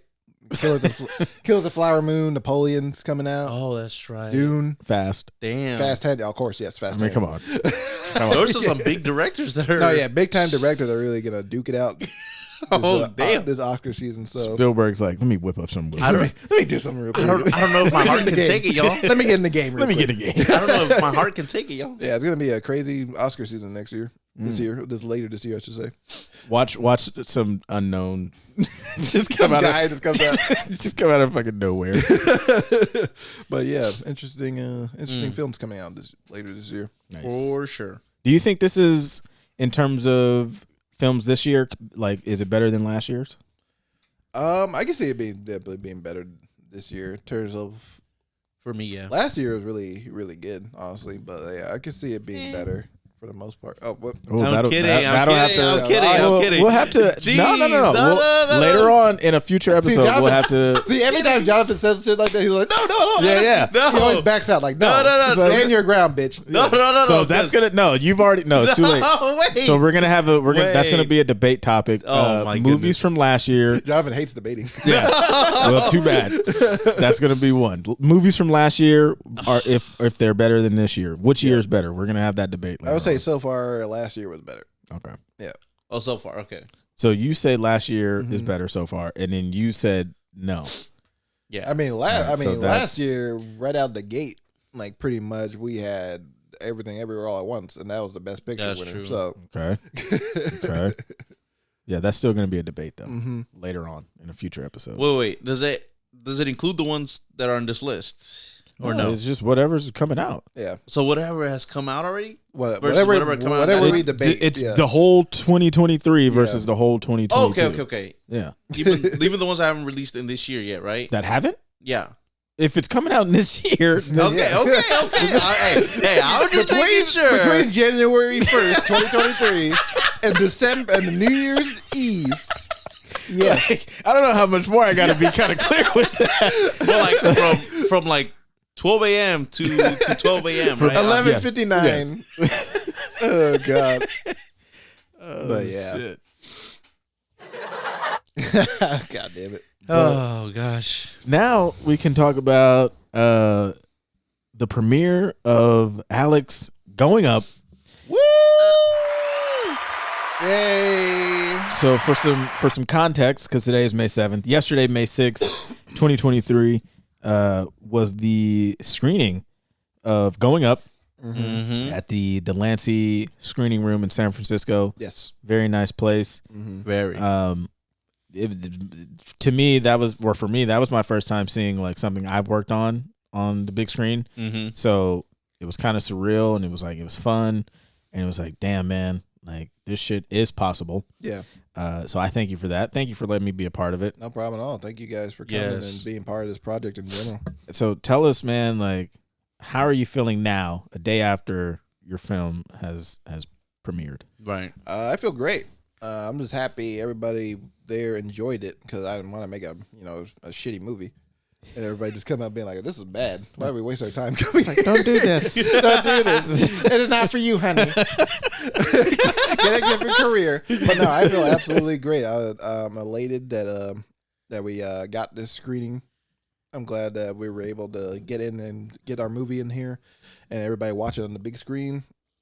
And yeah, I'm just really happy that everybody enjoyed it and got to watch it on a big screen and with the great audio intact. So yeah, Because I remember you had let me watch it like a couple weeks ago. yeah, And I just watched it on like my TV, and I was like, man, this is solid. And then but then watching it, and then like you see Repugnant Reynolds come up, Yeah. and like I feel like the fucking audio. I'm like, holy shit. You watched like the completed thing. Yeah. Okay. Spoiler alert. Yes. yeah. But so even then, and part of me was like, I almost wish I didn't watch it that first time, so then I could have had like that, Oh yeah, that was me. like that experience of Yeah. like watching it in the theater. Yeah. And part of me, I wanted to sit down because I was standing up in the back and I was recording, and I wanted to just sit down and just watch it. Yeah. But I was just like, I'm just gonna take it in where I'm at. But it was fun, man. It was great. Yeah. Yeah, I mean, 100%, man. Like, you know, same thing as Jamal. We were there to kind of like record a little bit of the behind the scenes because we were recording, you know, the whole start to finish. And Yeah. so we had the idea of like, hey, let's record some of the crowd reactions and like, you know, possibly do some post interviews after the screenings. Yeah. So that way we can get like, you know, feelers of people's opinions and all that of being in that moment or right after that moment, right? And yeah, no, as I was like recording and I was like kind of like going back and like watching it back and forth, and like Jamal said, part of me wanted to like sit down and like take it in as well, but you know, I was, you know, I was still able to watch it and like, you know, still see some of like the, you know, people's reactions and all that, and I think it's gonna come out great in like the in the behind the scenes, like, you know, like people were just in a movie basically, you know. They were really taking it in, and like I said, they were transported into this world that you had like, you know, imagined and created, and yeah, man, it was, you know, like Jamal said, once that sound came in with the, you know, Repugnant Riddles logo and then, you know, score and everything, I was like, wow. Yeah. And I was one of my favorite scenes in the movie is the is that going to be a spoiler? We can got spoilers. It's fine. Okay. Just put the spoiler alert button. Yee. Spoiler alert. Yeah. Is when they have that standoff, and it's the three characters: Jackson, Marcus, and Frankie. And they're in the barn, and just the shots to me were just like so great at building tension. Yeah. Mm-hmm. And Josh, like, he did a fantastic job. Shout out to Josh with the cinematography on it, and just like because it's just so much emotion, because you could see all three of them are standing there and they're thinking like, what the fuck is really going on right now? Yeah. Right. And like, what is about to happen? And just, you know, just that shot where we don't need to see anything else, but like we see and we get the story of it. I just thought it was a really great shot, and like it really built up the tension of the story. Yeah. And so I was really into that. And then like Bill Snyder's score on it just added to the whole emotion of it. Oh yeah. So that was just a really good kind of, I guess, crescendo moment in the film. Yeah. Yeah. His score really, I think that elevates the movie a hell of a lot. I think he did an absolutely fantastic job on it. A lot of hard work on that score. So I'm glad that was like a highlight for everybody. Yeah. Oh yeah. Like, It's different. Like I said, it's different watching it like at home. yeah. Yeah. And then watching it in the theater, and you just feel like everything, it just really adds to it. I think Tyson was fantastic. Yeah. Shout out to Tyson. I wish he was there to kind of watch it. Yeah. But yeah, he was great. And seeing him like on the screen, I'm like, yeah, he can fucking go far. He's got the juice. Oh, I like that. He's got the juice. He's got the juice now. Yeah. We should just start calling him Q. Yeah. That'd be great. But yeah, man, it was like well over a year that you've been working on it. So how does that feel, like finally kind of being done, and now you can kind of breathe a sigh of relief, at least for now? Yeah. Yeah, it feels great. It's like just letting everybody get to see it finally, because I got worried a bit. People like, I feel like people were thought, oh, this movie's fake. This movie doesn't actually exist, because it took a while for it to come. Yeah. But now everybody got to see it, and see it in the way I intended, because I always intended it to be like for theaters and stuff like that. So I intended it for that cinematic way. So to watch it like that was cool. And I finally I feel good to like finally. I'm not like, 100% like, I don't want any part of this movie anymore. It's more like, it feels good now I can like move on to like more future projects. I can get better and better. Yeah. My time, because I feel like I learned a lot just from making this one. And I feel like this is like the most confident I felt in the film for sure too. I felt confident in all my choices. Nice. And everything, all the choices I made on set with the actors and with all the crew and everything. So it just felt good. Nice. Yeah. Well, yeah, man. And so now next steps is festivals, right? Yeah, it's been sent out to a couple film festivals, like Sacramento Film Festival, Nice. the Oakland Short Film Festival, What's the other one? LA Hollywood Indie Shorts Film Festival. That's in Los Angeles. Yeah, there's a couple more on there. But yeah, I'm gonna keep that under wraps until I hear more from them. Yeah. Was there and you don't have to answer it on here. Was there specific categories that you put it in, or? A lot of them I put in. There's some where I put it under drama, and then thriller. Those are like the main ones. Ones I put in sci-fi. Okay. But yeah, mainly drama and thriller. I put them in. Nice. Under, and then I added them to like be like some of them can be up for like best cinematography, best actor, sound design, editing, stuff like that. So okay, well, that's exciting. Yeah. And so, man, I hope we can fucking get in a bunch of them, and let people see what we've been working on. So you should be very proud of it. Oh yeah, I'm very proud of it. Yeah, for sure. And yeah, now it's time for fucking figure out what's the next one. And well, shit, we got 10 of these motherfuckers we're supposed to be making. That's coming, people. Coming. But yeah, The grind don't stop. It does not. Which actually, see, I can segue too. So on one of our next episodes, we are actually going to write on the pod. Yes, we actually do write. We can actually make films, as you have just seen. And so we're gonna have a fucking writer's room. Now that I think about it, basically, yeah. So we're gonna write maybe a short, maybe two. I don't know. I guess we'll see. We'll see how that happens. But we got some trailers that we want to just quickly kind of touch on. Which one you guys want to start with? Start with Dune 2. Dune Part 2. Dune 2. Dune Part 2. Dune 2. So I haven't actually seen the first one. Yeah. It's on the watch list though. And I told you guys earlier, I was like, man, I wish I watched that one in theaters. Yeah. And so with Dune 2 coming out in November, I'm sure they're probably going to re-release it. So I'll probably check it out then. But the trailer looks fantastic. Yeah. And I think the trailer, and I know you had said it before that like Dune 1 is just basically setting up Dune 2. Yeah. Yeah. And watching the trailer, I'm like, okay, I can definitely see that.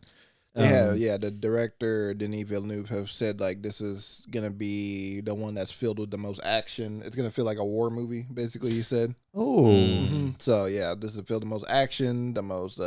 You'll see like the culmination of things that were set up in the first one, because the first one covers the first half of the book, and then of course Part 2 is the last half of the book. So because it's a very dense book, and there's a lot of things in there that's complex. It was once at one point seen as like unfilmable because of how dense it is, but yeah, obviously they've done it. yeah. And I think this one's gonna hit it out the park. They figured it out somehow. Yeah, but I'm excited to see that one, because I think even like with the first trailer, like I was probably kind of just like, but I think this one it's more like, oh, and it's shot 100% in IMAX. Nice. Like there's like a whole thing shot in IMAX. Usually they do it like in certain parts, but yeah, this one's 100%.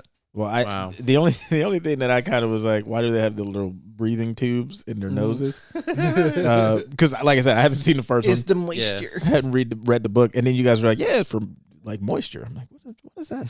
What is that? Moist. But no, Dune's crazy. They do some like crazy sci-fi shit in there. Yeah. Well, see, now I'm like, damn, I don't know if I can wait to watch it in theaters.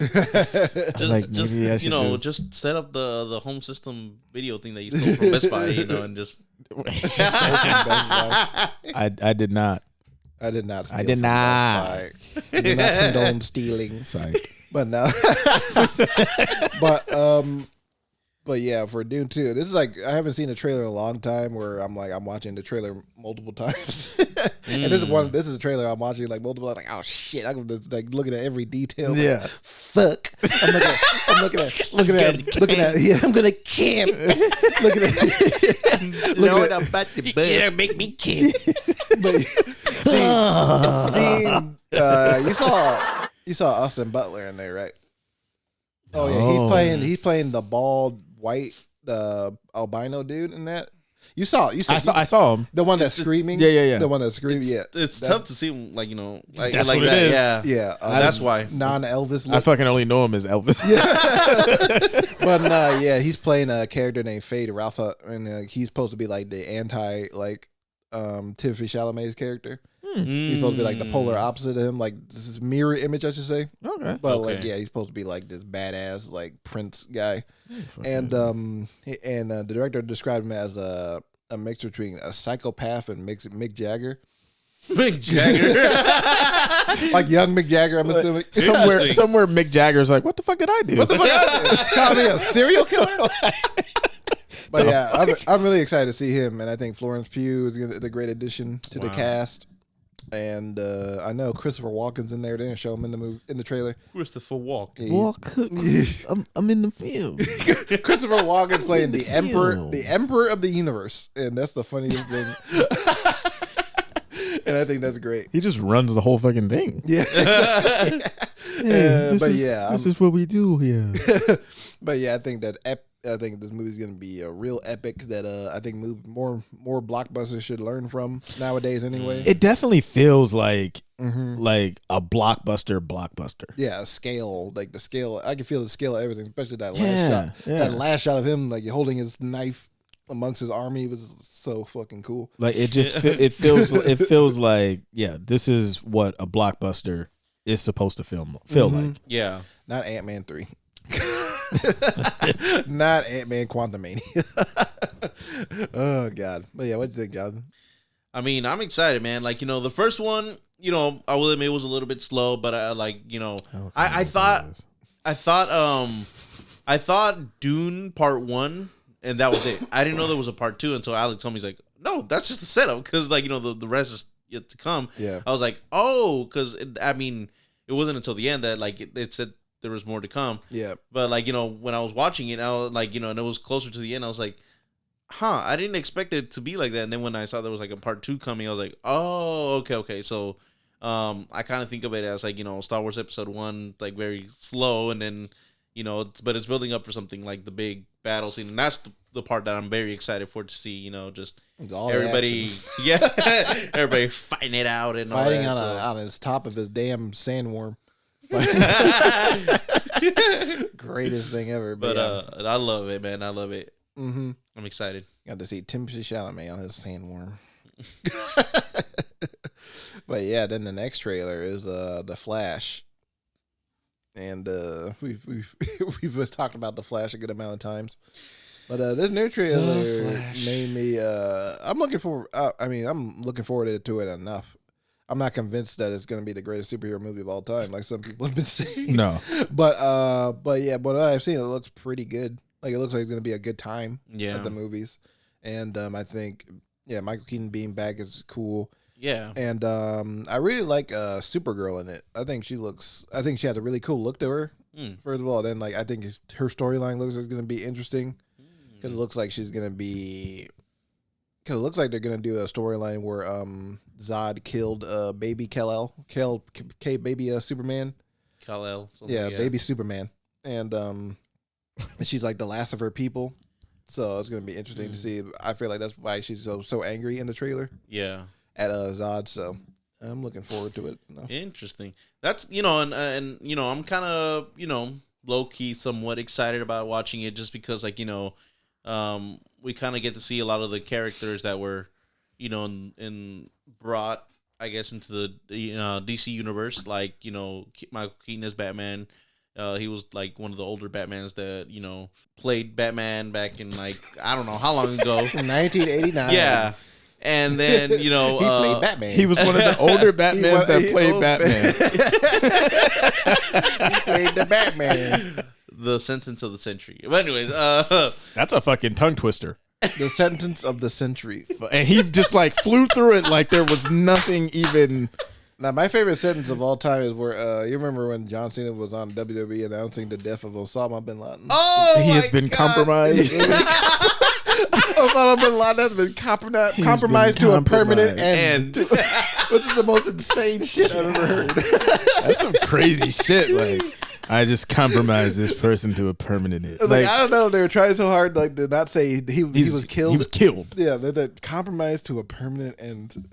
That's so badass, though. It makes no sense, but it's also badass. That's so like super villainy. Like, I'm gonna compromise you to a permanent end. I would shit my pants. right? That's some scary shit. Gotta put that in a Permanent. Gotta put that in a movie. Somewhere. Yeah. Remember that line. 'Cause that shit's fucking. That's some. Thank you, John Cena, for the epic line. Some vile shit. Where would we be today without that? Right. But yeah, no, I'm excited for it. You know, in the what was it in the Justice League? You know, we didn't get to see too much of Flash, and then in the Snyder cut that they re-released, I'm about to say that Snyder cut. they showed a good like portion of the Flash scene that they cut out, and I was like, oh, okay, now that's a little more interesting to see. They showed more than this a scene, nigga. They showed him turning back time. Well, I was talking about in the pet groomers. Remember that first? Oh yeah, Shot- where he's, yeah, like, yeah. in that pet store that Yeah. he goes out and saves that the woman. Yeah, Yeah. I was talking about that one. I forgot about he turned back time. Yeah. But yeah, so you know, definitely, you know, I'm want to see more of that Yeah, yeah. in the Flash. You know, Mm-hmm. it's just, you know, I still wish they could have put somebody else, cast somebody else as the It's Flash. too late. Yeah. Maybe I'm sure they won't. They'll let them. I don't know. At this point, let Ezra go after this movie comes out. But I don't know. I mean, he didn't do anything. He did nothing wrong. He didn't do anything. But yeah, no, I mean, like, you know, hate the guy, but you know, love the character. Now watch Jonathan be in the theater like, yeah.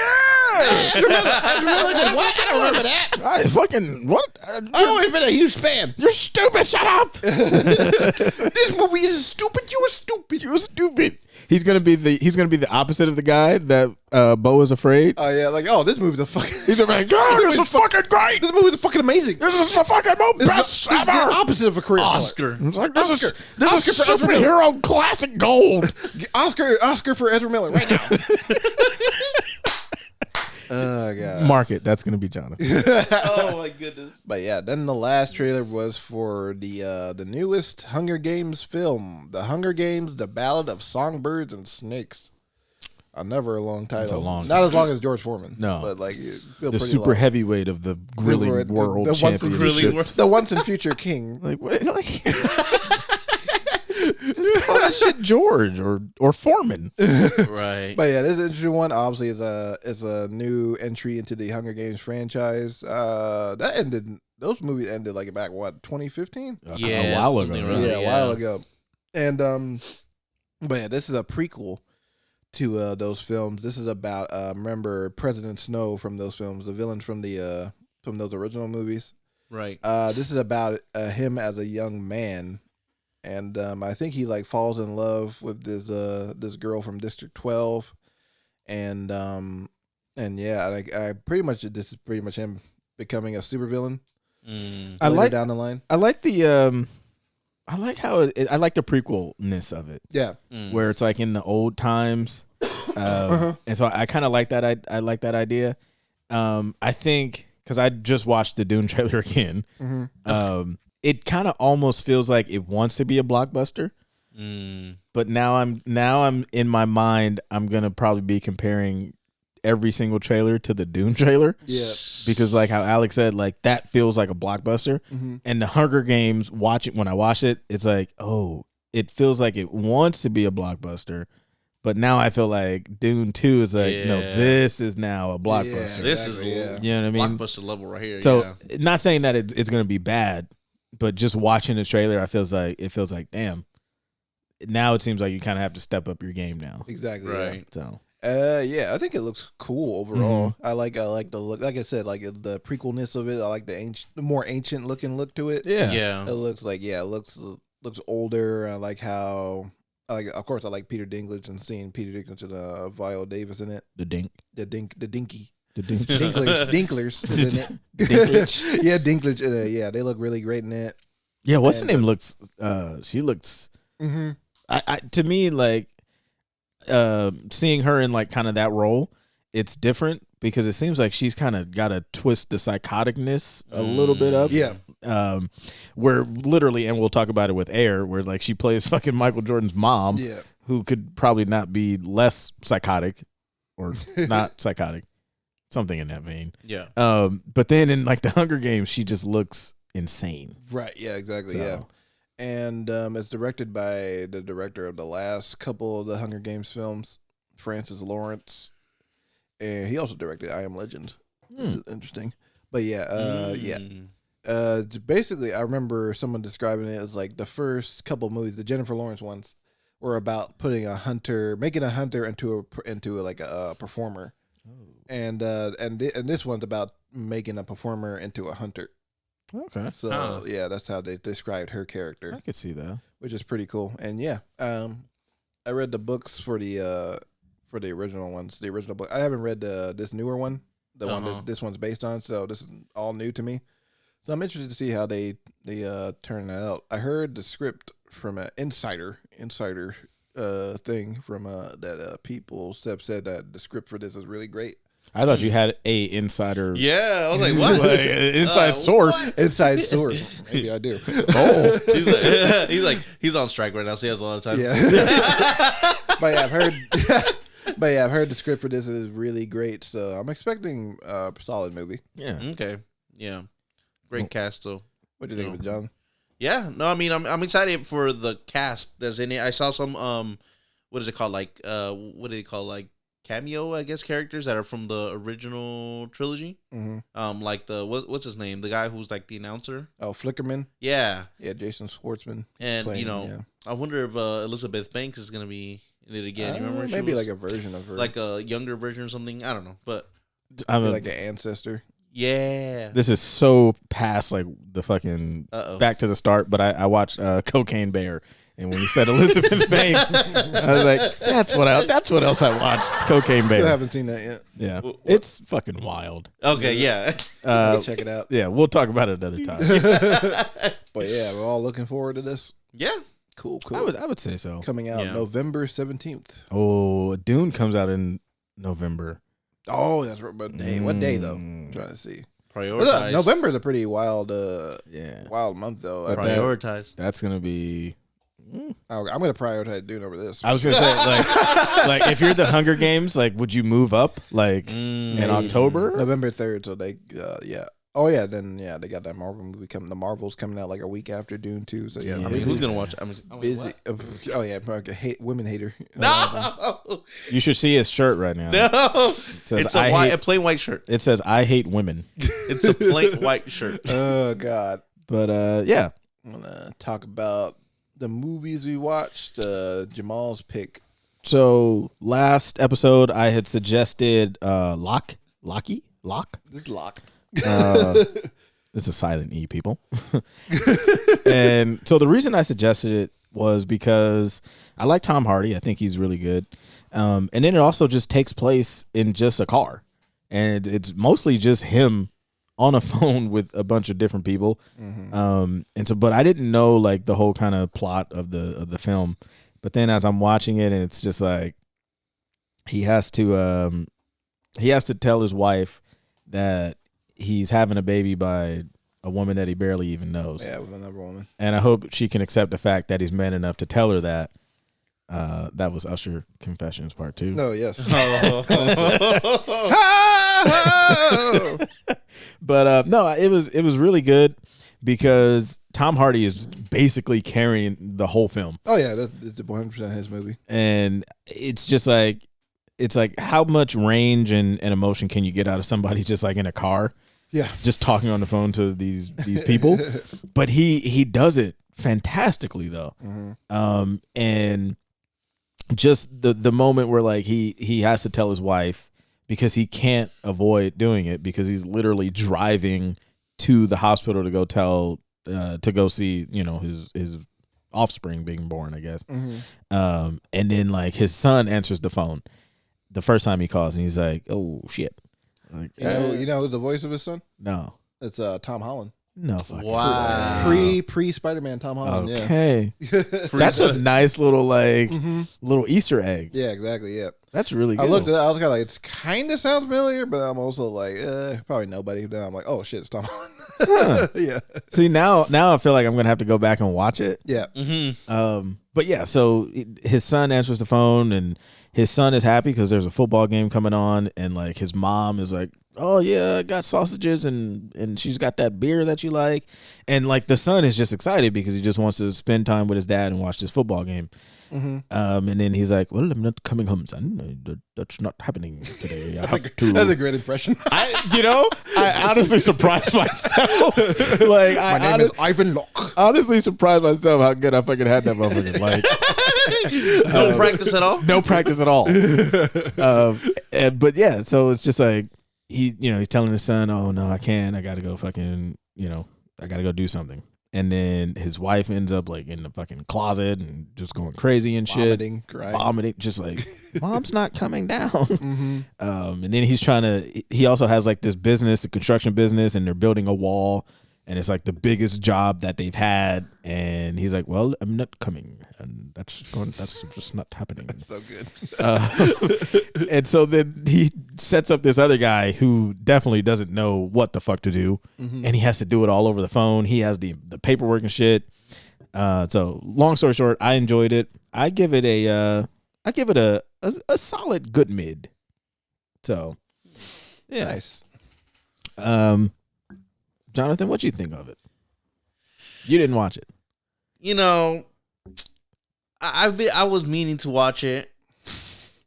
I I forgot. Right, I wasn't able to go around to it. But I could argue you didn't watch mine. But I was gonna say, so therefore we're even, because in my mind I was just like, I'm not gonna go watch Dungeons and Dragons.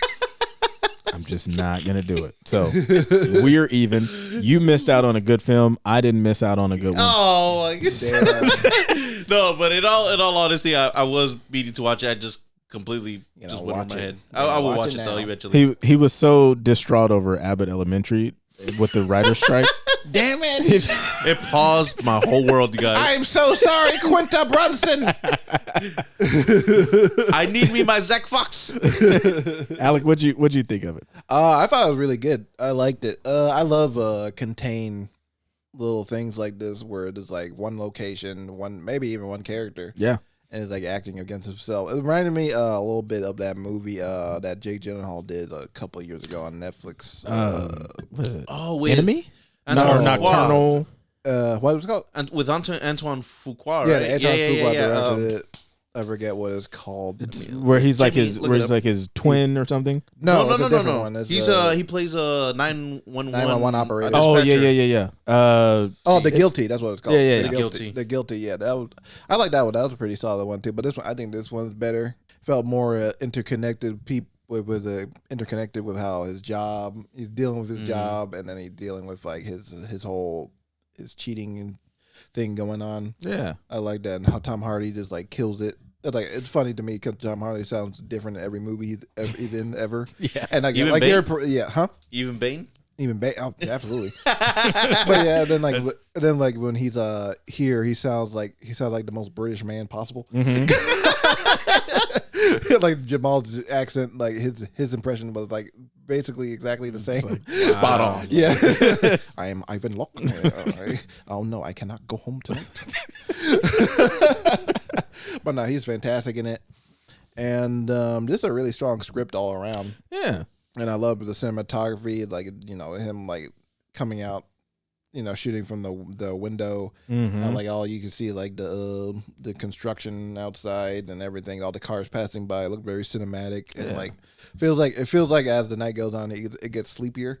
Like the cinematography is like more and more out of focus a bit, more like deep what do you call it, shallow depth of field.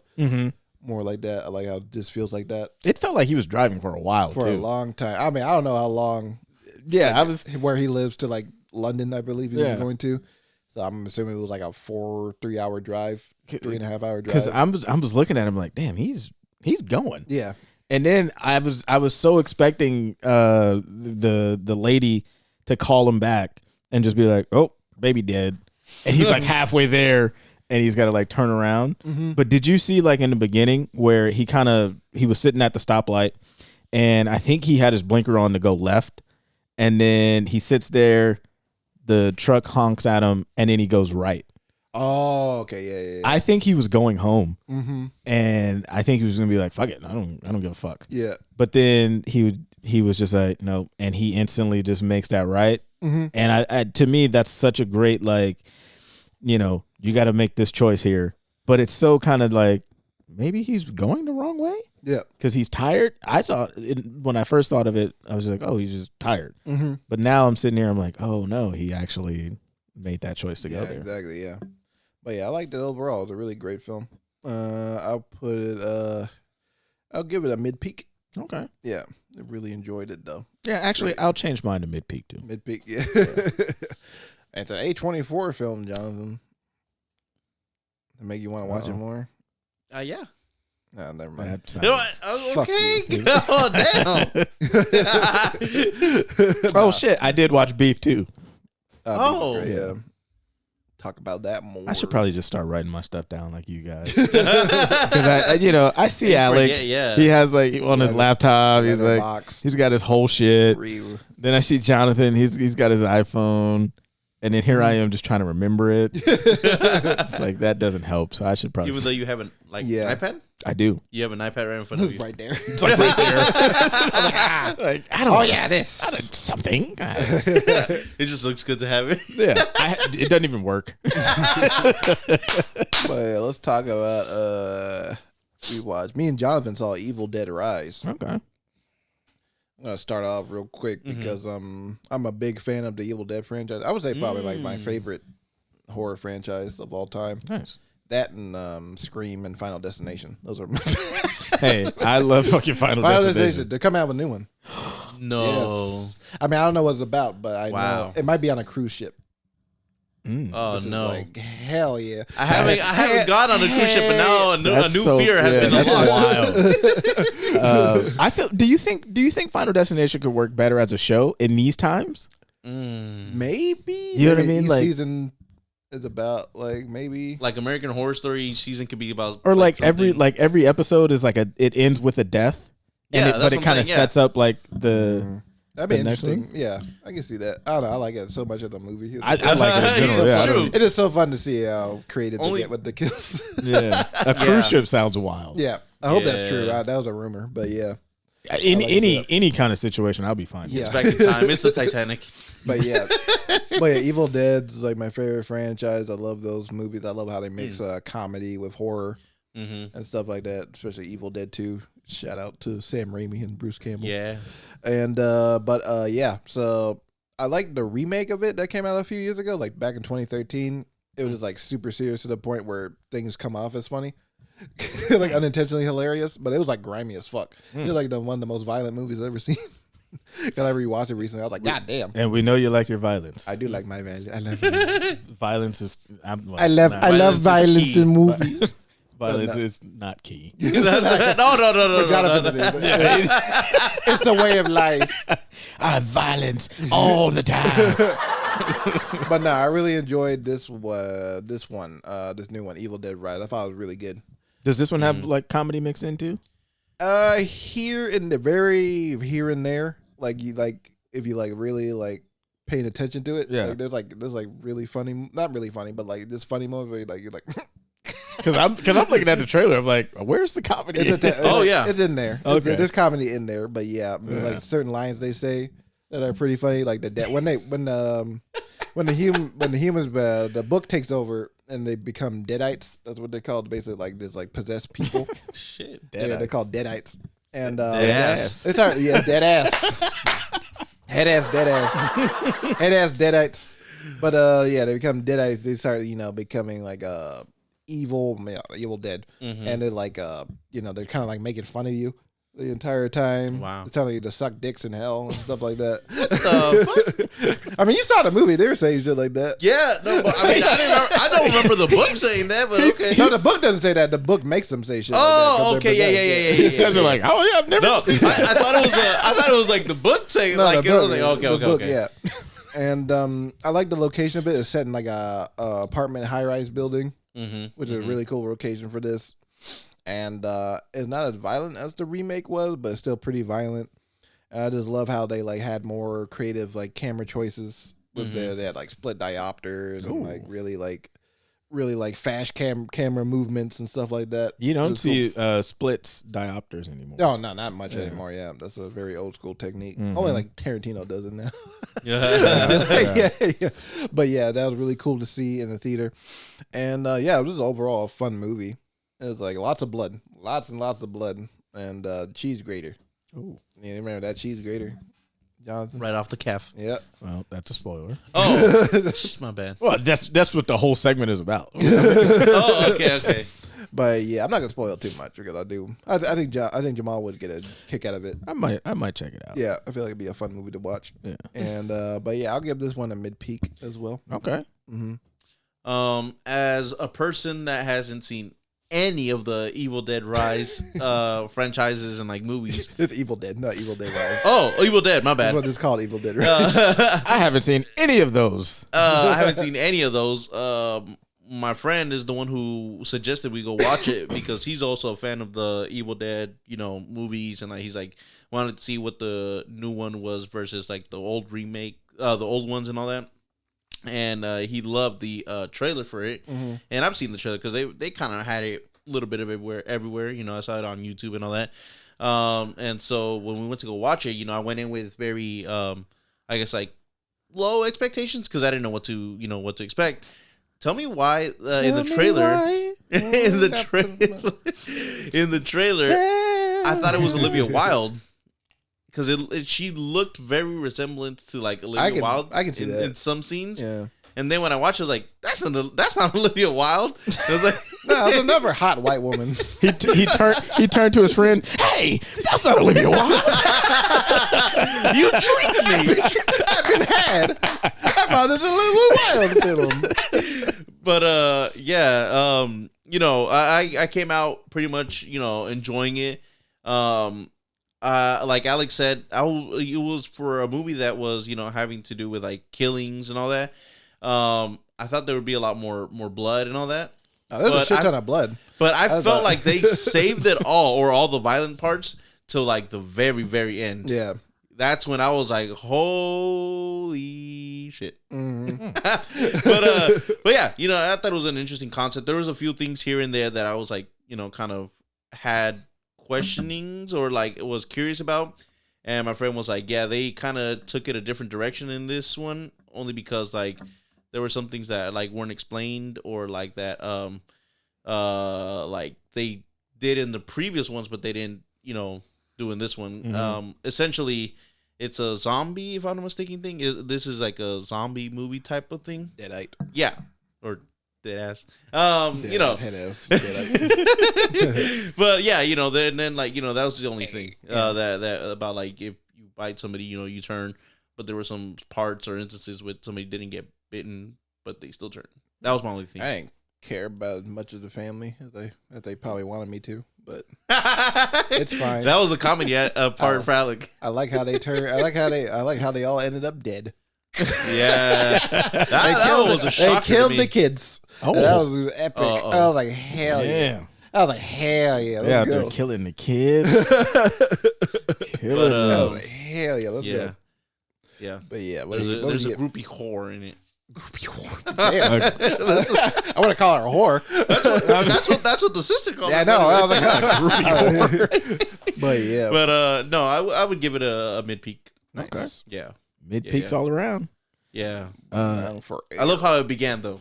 That's one hell of a shot. The way it begins. Oh, the opening title? Yeah. Oh, fuck. That was great. It was really good. Sorry. That was just. And last but not least, Air, which is pretty much the story about how Nike was able to sign Michael Jordan. I was a big fan of this movie. Once I kind of saw like the the idea of it and the trailer and then the cast, because I knew a little bit about like the story about like Sonny Vaccaro and how he kind of was like the shoe guy and how he would kind of broker these deals and things like that. And so I think it was really solid. And then just the way that they kind of made it more about the process of signing him, Right, instead of making it about him, because it's like we all know about him. We don't need to, And I like that they kind of didn't show him I'm about either. to say, we didn't even see his face. Yeah, we just saw like the back of his fucking head. And like he says like 2 lines. Yeah. Yeah. But I thought that was a good choice, because then it would have just became about him. We're like, we already know what he becomes. Yeah. And I think Viola Davis was really good in there. Matt Damon was solid too. The whole cast, like Chris Tucker was surprisingly like really solid in that role. Wow. Bateman was great. Yeah. Jason Bateman. Jason Bateman, he's really good too. And Ben, like, he wasn't in the movie a lot, but when he was there, he was like, damn, he kind of like, maybe that is how Phil Knight is. Eccentric little guy. Yeah, just super like kind of weird. Yeah. But When he wasn't in front of the camera, he was behind the camera. yeah. But yeah, I enjoyed the story of it. Nice. I enjoyed like the kind of seeing the risk and the chances that they had to take. Oh, the agent. God, I can't remember the agent's name. Jordan's agent? Yeah. Chris Messina. Yeah. Yeah. He was hilarious. I wouldn't be surprised if he gets like a best supporting actor now. I can see that, because him and Bateman I can see getting like because the scene where he's on the phone, he's like don't you fucking even think about going to the parents. Like, I will fuck you. I will fuck you. And I'm sitting there like, God damn. But he probably really was like that. Like, cut off your dick. I'm fucking cut off your dick and eat it and chew it. And then like the whole kind of like the way Matt Damon was like, I'm gonna tell you exactly what they're gonna say, and then you kind of see it play out, and just the chance and the risk that they took. Were like, no, like we're gonna sign 3 people. No, this is the guy. So I thought that was really interesting. Yeah. And I just thought it was a unique way to kind of tell that part of Michael's story that we've already kind of seen. Exactly. So I would give it a peek. I actually really enjoyed it. Yeah. Wow. Yeah. Yeah, I agree with Jamal. I did really enjoy it too. I enjoyed it more than I thought I would be. Yeah. Because I was like, okay, it could be good. Ben Affleck's a good director, and the cast is great. So I was expecting a good film. I wasn't expecting a really great film, because a lot of it, first of all, like the 80s aesthetic, Ben Affleck nailed that. Of course, he grew up in that era, so he knows it very well. But just like the cinematography looked very 80s. Just everything, the clothing, the music, the soundtrack is amazing. The title, the intro of it, where they're showing all these old 80s stuff, was great. Yeah, it looked very authentic, and believe like just the story in general, even though it's about like just like getting a guy to sign off on shoes. It was very inspirational. I feel like we don't really get too many of those kind of movies. Too much where like it feels like you got a dream, go catch it no matter what. Yeah. It's like you got to believe in yourself, and Viola Davis I thought was fantastic with that theme. Her acting was great, and just the theme of like believing in somebody, and then she believes in her son. I think it was like it got me a little bit emotional. This scene, like a black mother like really believing her son. Yeah. Because like he knows she knows he's gonna be the greatest of all time, and I believe that shit. Yeah, and and I want you to know that I believe it. Everybody else is gonna believe it too once he's in those shoes, because he's special. He's special out of those, not in them. The scene where they're pitching it to him, and you could see that like the meeting was coming off the tracks, and Matt Damon, Sonny Vaccaro. Video. Yeah. We're going to show a video. And they're all just like, yeah. I think that's great. And Michael's just sitting, you could just see like, even the back of his head is like, what the fuck is this? Yeah. Right. And so instantly he just like, no, cut it off. And he just starts going on like, he just gives this great fucking speech. And I'm sitting there, I'm like, oh shit. Like you said, it's like, we don't get those movies where you just really believe and you get like that sense of like, you can do anything. But like when he gives that fucking speech, you're just like, damn, man, maybe you can do anything. So yeah, that was really solid. Very much American dream kind of thing. Yeah. I was gonna say, if I can add, I don't know if you guys saw the interview, but when they were, I think when Ben Affleck and Matt Damon were like promoting the film on like late night talk show hosts and all that. In an interview with that they did on Jimmy Kimmel, Ben Affleck and like Matt Damon were saying when they were like kind of like pitching the idea or like trying to gather up the information for the film, they went to like Michael Jordan to make sure they had his permission to do all that. Oh yeah. And he was like, yes, I'm all for it, but I want to choose who casts my mom. And they were like, who do you choose? He's like, Viola Davis, hands down. Oh. Yeah, great pick. Yeah, he made a great choice. Made a great Made choice. sense. Well, he was like he was like Lala Anthony. Some shit. Like, oh, okay. Yeah, we're gonna pivot here. You want Carucci to play your mom? Okay. It's like, are you sure? You sure? But, But yeah, I'll give this one a peek as well. I really liked it a lot. I think it's one of the better films that came out so far this year. and I wanted to also lastly say with Air, I know it probably didn't do like as well as I think they thought they wanted to do, or all that, but it like was money wise, yeah, it did great. yeah. Oh, okay. But they said that they had like gone over budget when they shot it because they were overspending in like two areas or two departments, and one was the craft services, and then two was so weird.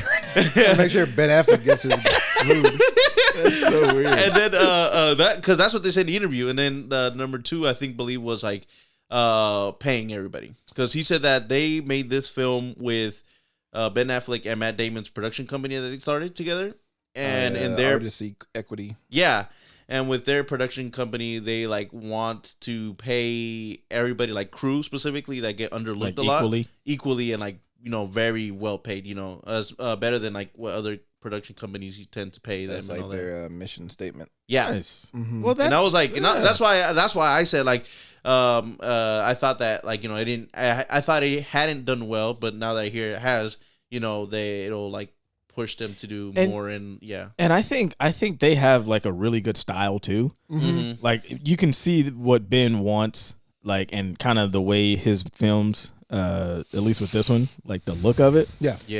So yeah, I'm excited to see what else they cook up together. I mean, obviously they've been working together. Oh, they've been working for Yeah. years. Aren't they like cousins or something? Yeah, I think they're like. Oh, I thought you were kidding. No. No, yeah, they're like, I they're didn't like know they were related. Yeah. Oh, I think they interesting. are cousins. They've been friends. I thought they since, were like, friends, yeah. they've been friends since Hella childhood. But long, yeah, I think yeah. they found out they were cousins like years later. Yeah. Damn. Yeah, but yeah, they've been like together Imagine. since they were children. Yeah. So, They, yeah. They grew up in Boston. They Yeah. got a good synergy, and then like I said, I think they like the type of films that they make. If they're gonna make stuff kind of similar to Air, I'm in 100%. Yeah. I mean, I haven't seen it, but I'm gonna definitely watch it. Jonathan knows a lot of information about it. Yeah, right? But I haven't No, I was But I haven't like, seen I've it. been, yeah. Like, nope, I haven't seen it, but I do know that it ends in about 2 hours and 40. I know every detail. Of this. Oh yeah, this part happens here. Yeah. But yeah. Oh, and then shout out DC. He actually worked on that. Oh, dope. Oh, that's Yeah. what. Yeah. So Okay. that's pretty cool. Yeah. Did there? Well, yeah, I don't know if I can say that, but yeah. So Alec, you have the next movie suggestion. Yes. What are we? What are we going to be watching? Oh, so we're gonna Make Jamal be, spend his money. No, Why do you want to do just that? kidding. we're gonna be Okay. watching a film. We're gonna be watching a film that's gonna come. You guys can watch on my Vudu account. Okay. And this is a film I've been raving about. The Players Club. Ugh. Shit, that's my mom's. But no, we're gonna be watching a film that I've been raving about on the podcast for a while, and it's my second favorite film of 2022. Oh wait, should we guess it? You can guess it real quick. Oh, I know. Is it After Sun?